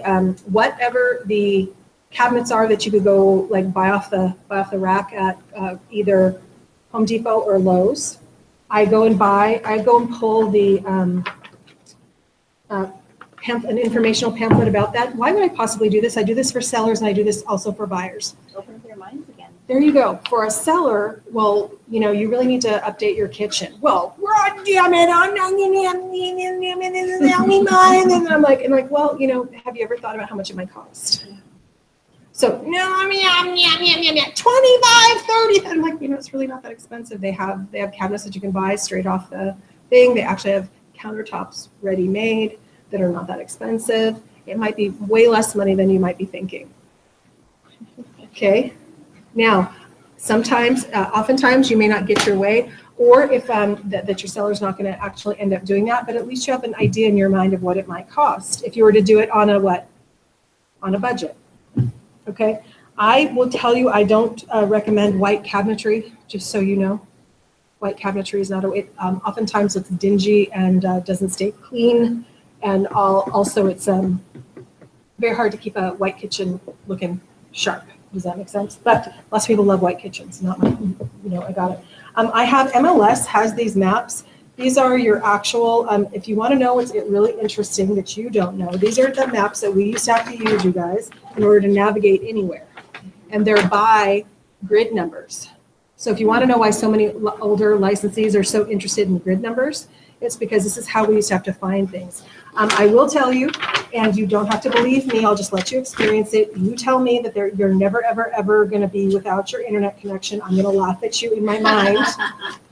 Or you're always going to be able to navigate in Bear Valley, and I'm going to, again, laugh at you in my mind. Or you're always going to be able to navigate out in the Mat-Su Valley. Inside my mind, I'm having hysterical, screaming, laughing fits, okay? Because you actually need to have a map in your car. of your different market areas, because there's a day that technology is going to fail you. And you still need to be able to show property. And there's nothing that pisses somebody off more than we're out there and we can't find a property. And they look at you and say, aren't you the professional? And you don't look like the professional at that time. But what if you can just be like, hey, we're still good. We're down to handy dandy maps. It's a good day. I will tell you that I sent my kids down the Alcan Highway with a ready milepost. And I absolutely had to like strap it in the car because they kept trying to throw it away. Guess what happened all through Canada? And they kept, why do we need this book? This book is so stupid. big. What are you doing? This is nobody uses this. Nobody ever uses this. Mom. I'm like, no. Really? Body cell. Called a milepost. Oh, and they didn't get the cell service that works in Canada. Oh. Okay. Right. Was it helpful to know where the gas station was? Yeah. Okay. Same thing, one's for the Mat-Su, one's for Anchorage. And again, if you know the grid, if you always want to know why I'm trying to show you the grid on things or why I use grids, this is old school real estate. This is how we used to find things, is if I know what grid it is, I can find it, okay? And grids, just so you know, if it's helpful, grids start, they go all the way to the bottom. They start at like 0833, and they go all the way to 3741. Okay, so they start at the top and they move down the city. Is that helpful for you to know? So then you can kind of know that, how about we're standing in, we are standing where?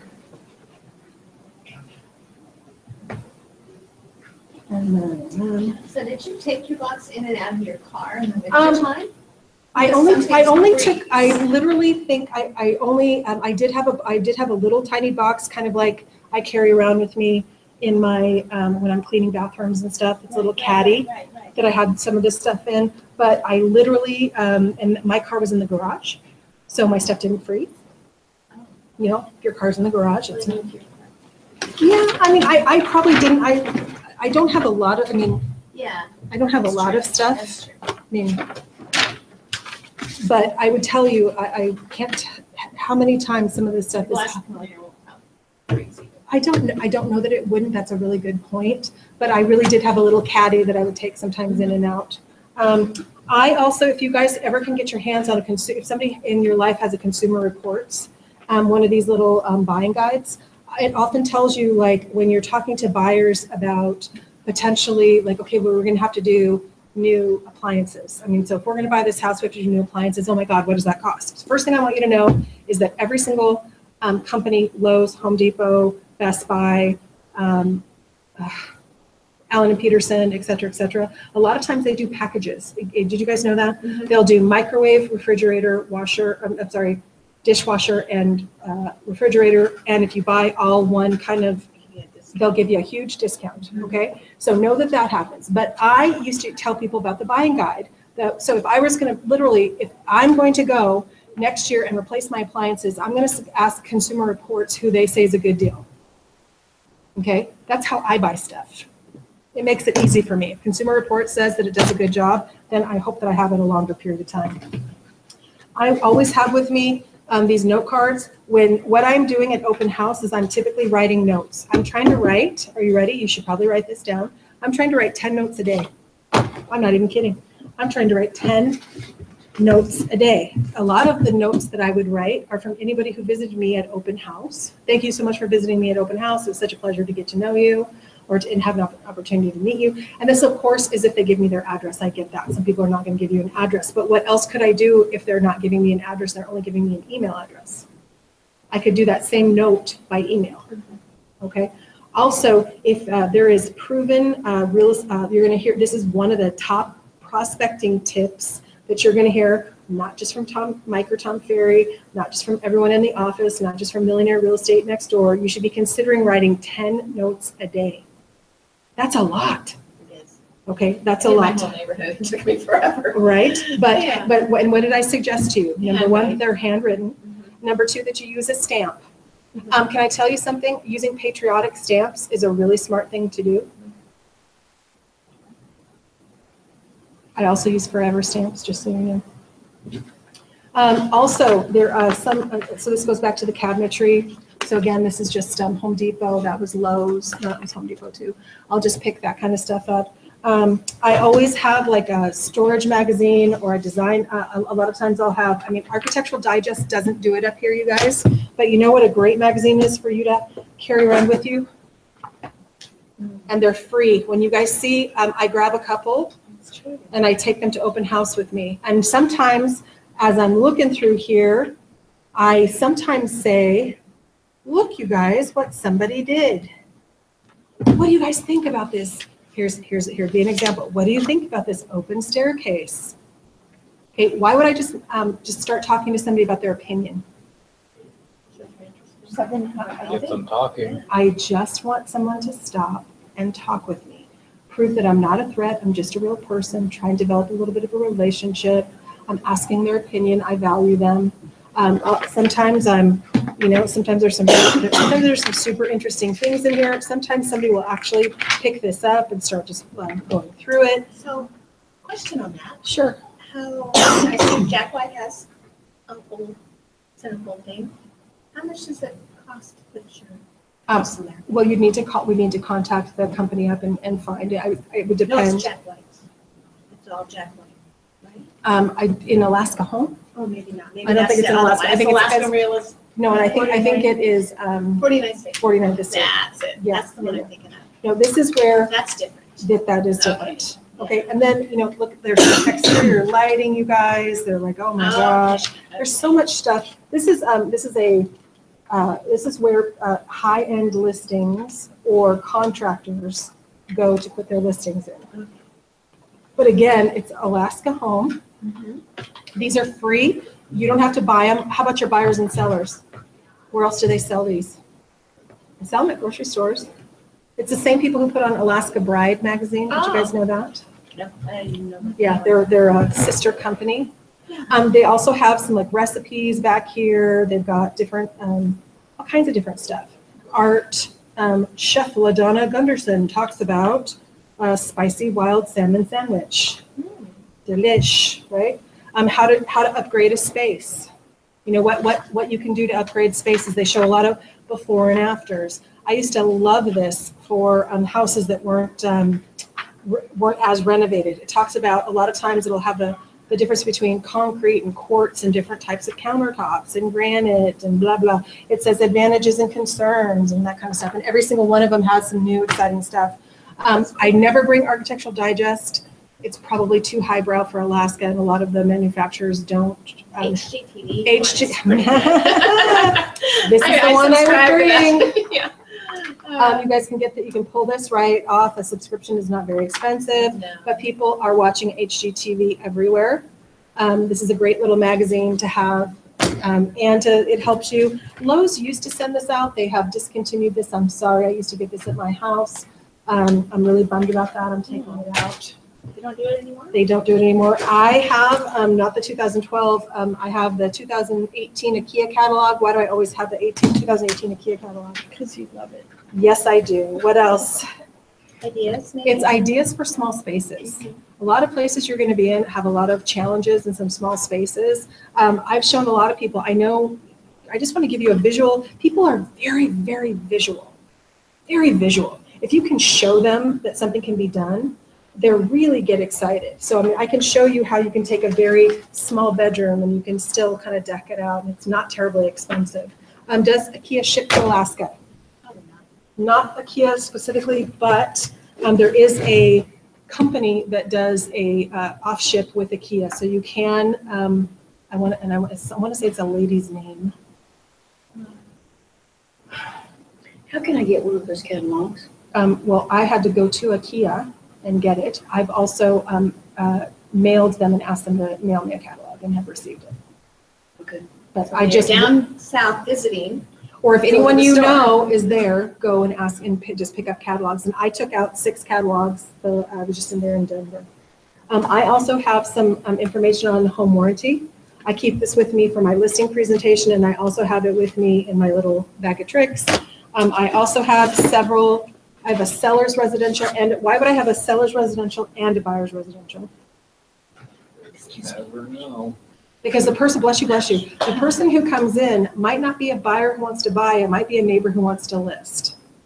And if I don't want to be caught short, if somebody says they want to list my property, I want to be like, great, let's go. That'd be nice. Yeah. Is that, have you had that happen? Absolutely.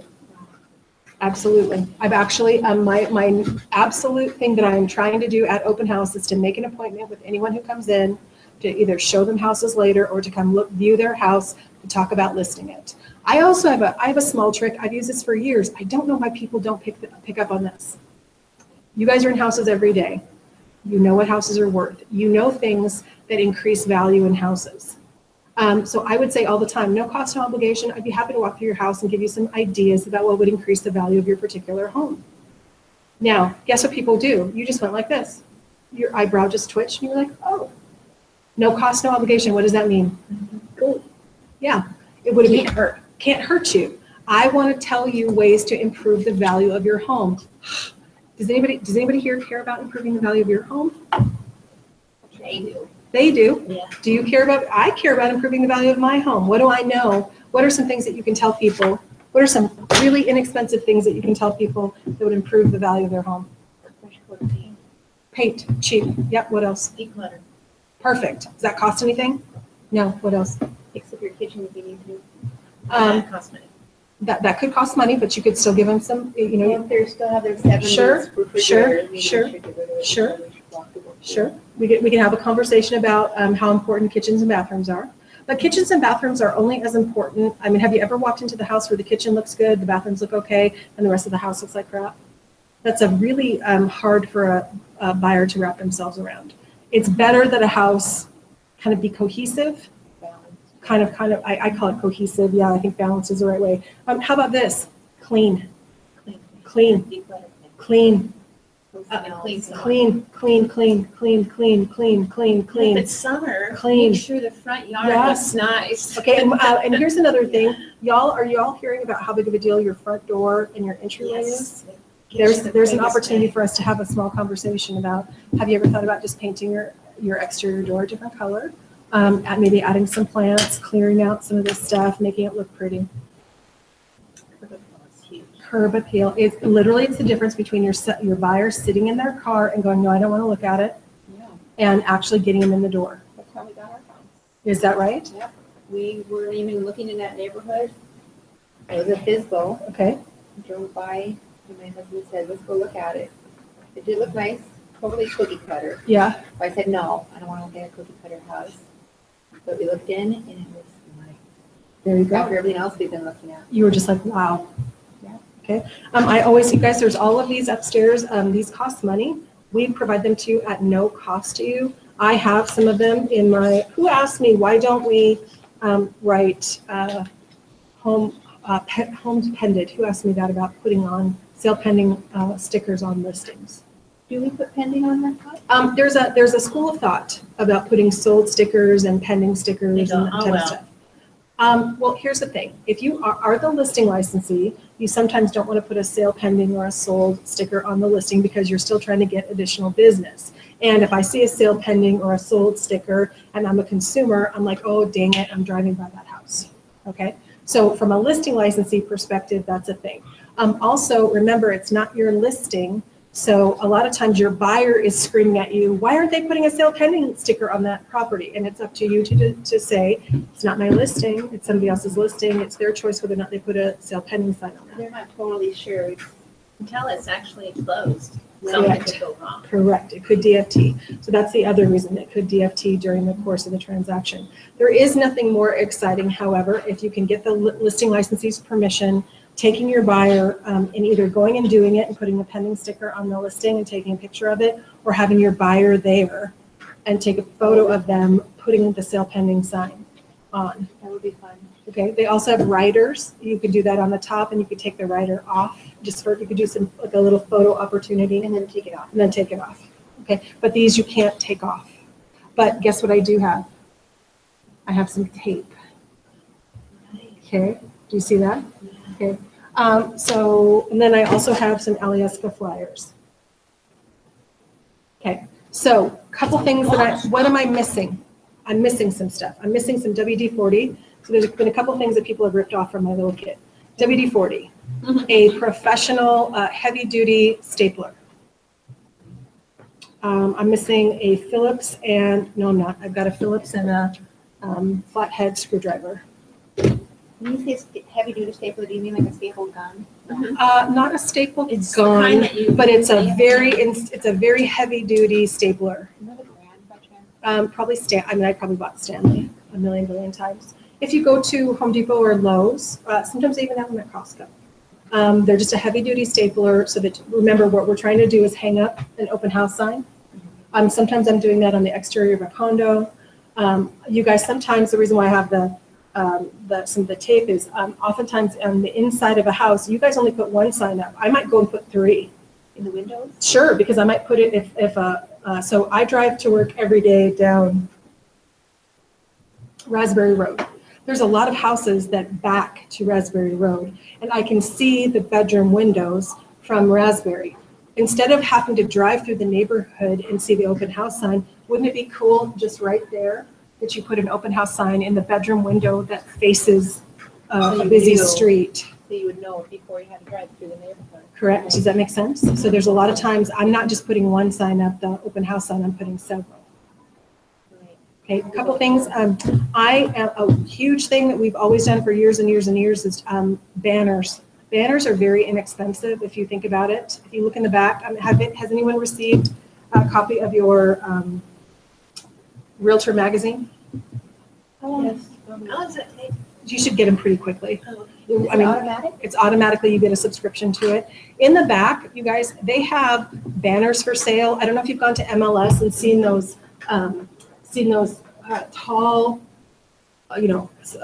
open house sign streamer banners. Okay, you can get those at MLS. You can order them out of the back of magazines. They're going to be much less expensive. Can I just tell you? A lot of us have used banners. I had some. You use balloons, don't you? Balloons, Yes. Yeah, you go and get, and how much does it cost you to do balloons? Buy the tank. Okay, so you I buy do the my- Costco, So I just get up earlier that day because they don't last long. but very long, yeah. Especially in the winter. Yeah, and so I just get up extra early and strum them up and after I feed the cats. Okay, so last time I remember pricing a helium tank, I think it was $25 at Costco. Where do you get a helium tank? Costco, $25. Never seen one. You can also sometimes go to Party Craft or even Cars or Fred Meyer will blow up helium balloons. They're gonna get more expensive. yeah. Right, they're Yes, like helium is $4,000 each there.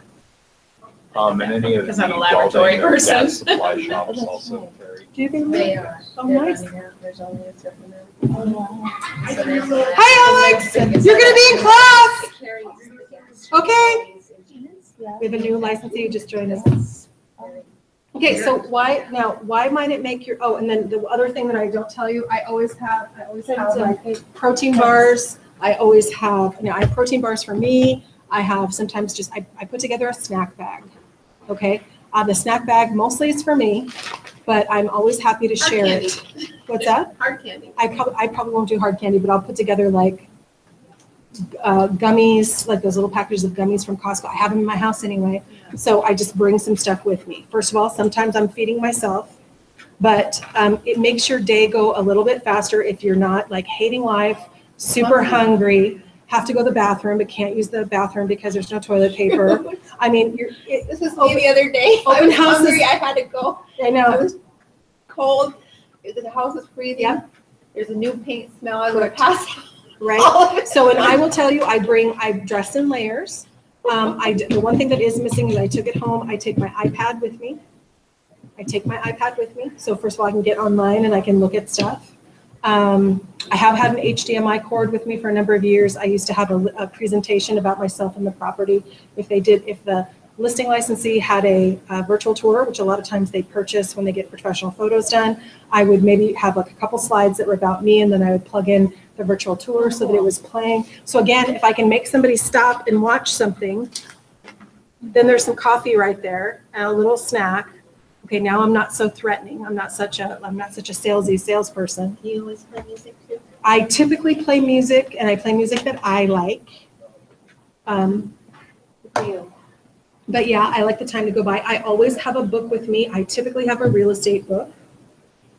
I'm always trying to, like, during the spare time, I might watch YouTube videos, while I'm there.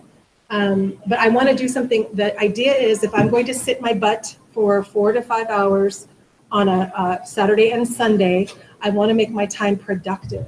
If my time isn't productive, then I'd rather sit my butt at my house than these people's houses. Okay? So anything that you got out of this that might be something you can do. Now, am I telling you to go buy all this stuff, run out and buy a whole bunch of stuff? No, I have all of it. Right? So all I did was take a bin and I kind of walked through my house and I thought about things that when I've been at opens that I really could have used or would have been really super helpful for me. Yeah. I keep it in the back of my car.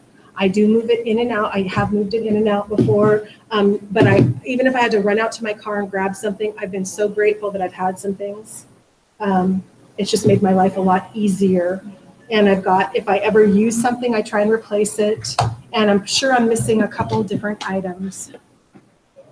So I do have Pens. Oh yeah, pens, right? There you go. Pens I'm missing, although I have a purse full of them.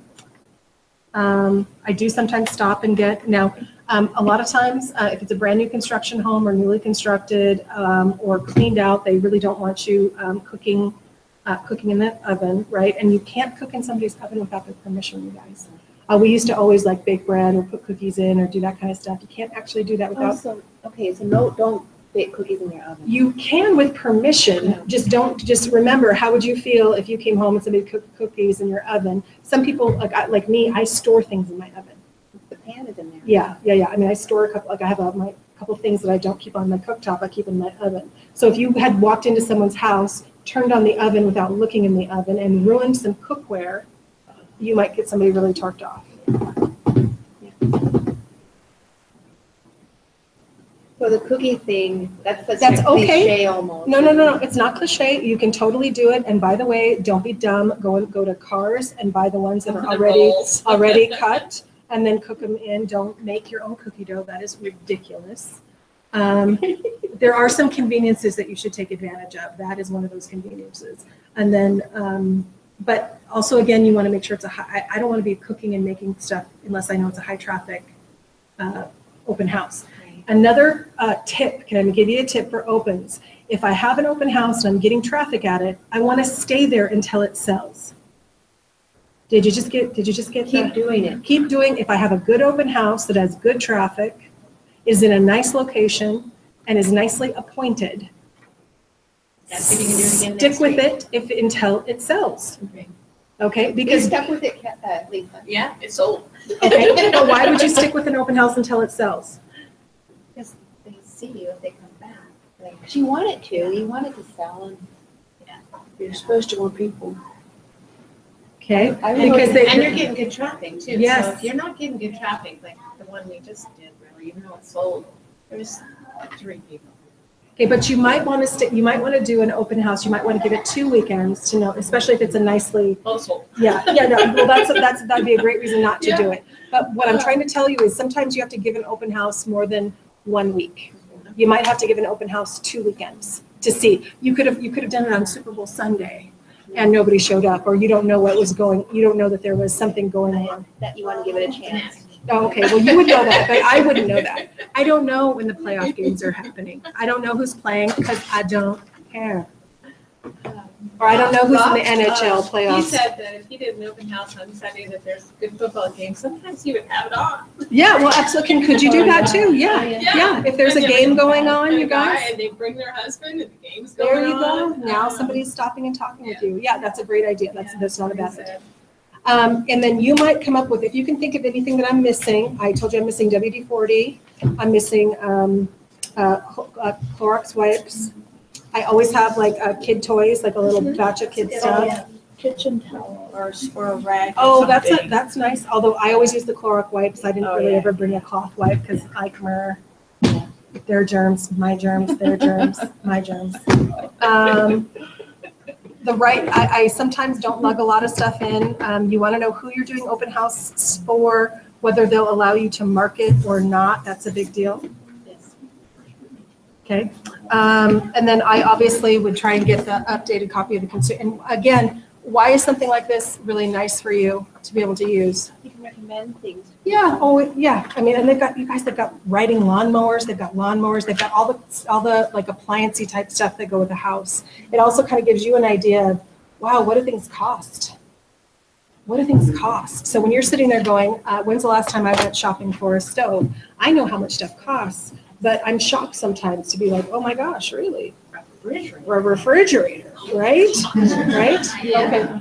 So just so you know, you guys, we're gonna go into, it is noon right now, it's Thursday. What does noon on Thursday mean? Marketing meeting, that's part of boot camp, to try and make you stay. And then we're feeding you lunch so that you're happy to be here and you're not mad. Not cranky. You're not cranky. What is a big thing that you need to do in real estate is to keep yourself fueled and happy.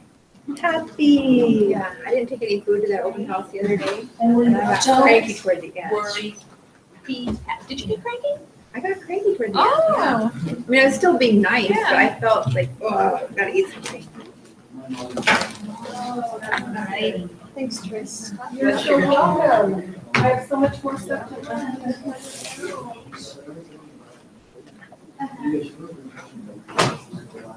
Alex, are you joining us? I am joining Yay, you. are you joining us for lunch? Yes. Wonderful. Next week first. Yeah, I am going to, yes. They're coming our way, but you might want them faster than I'm going to get them to you. Because I'm not going to be meeting back until next Wednesday. So if you want them before me, I'm not going to have them to you before Wednesday. I'm just telling you the truth. Trying to remember My where fairy dot under resources. No, I might try that one or two, but not all of them. There you go. Awesome. Up to you. Can you listen to this? Watch this.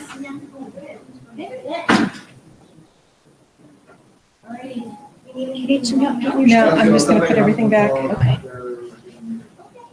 Sounds good.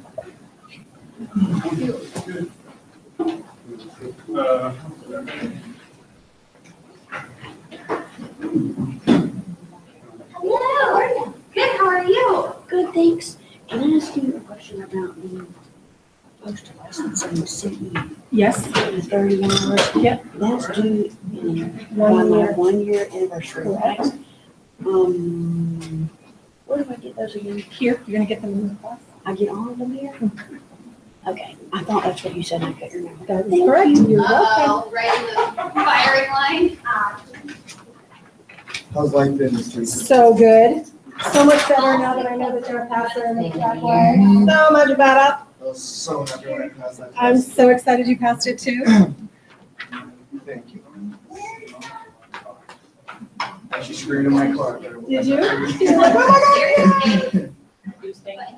But he might not be down here yet. Are you teaching this man? No, Yeah. our broker does. Oh, yeah. Yeah, and then go in their spot. I want to know why I have. What you needed to do with that insulting offer, you need to counter offer.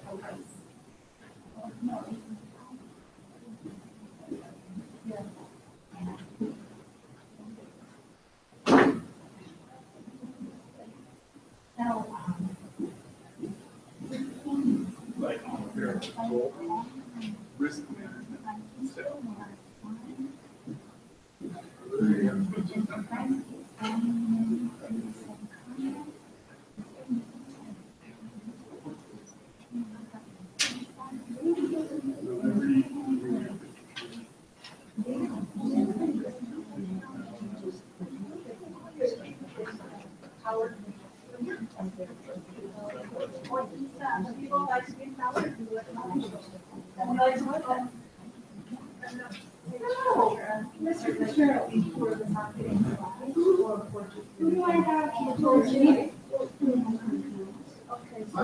I'm so excited. I'm so excited. I think I could do that. I won't push you. Yeah.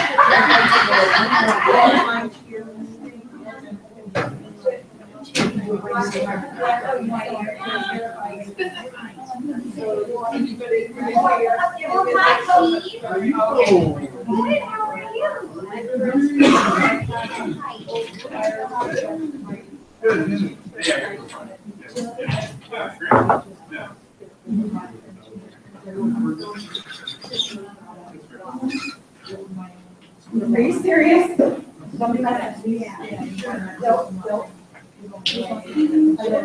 Snap.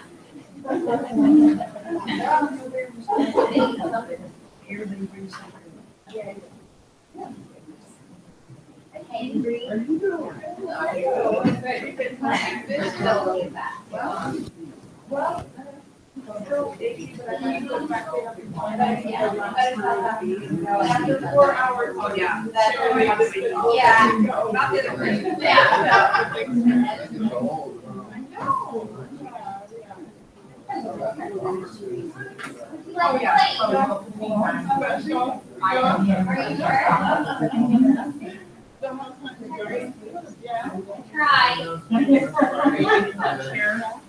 Right before I got here, I was showing my listening.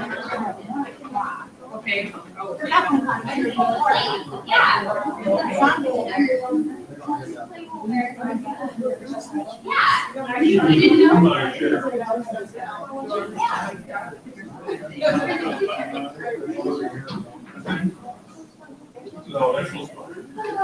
Okay, so my question going far around the men.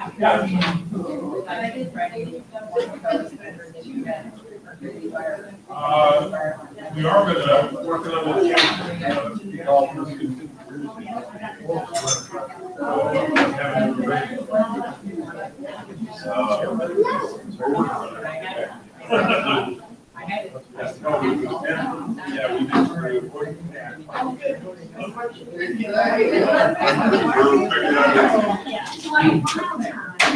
So are you still going out?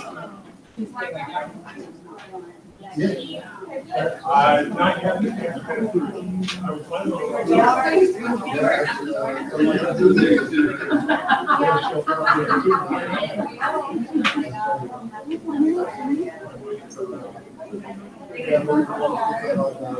Well, I didn't come last week and then I got crashed about it. I went to the home builders association meeting that I'm coming here,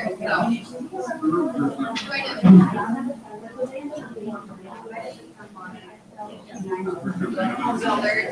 Oh, that's probably why. I don't know for sure. But it was in Cincinnati.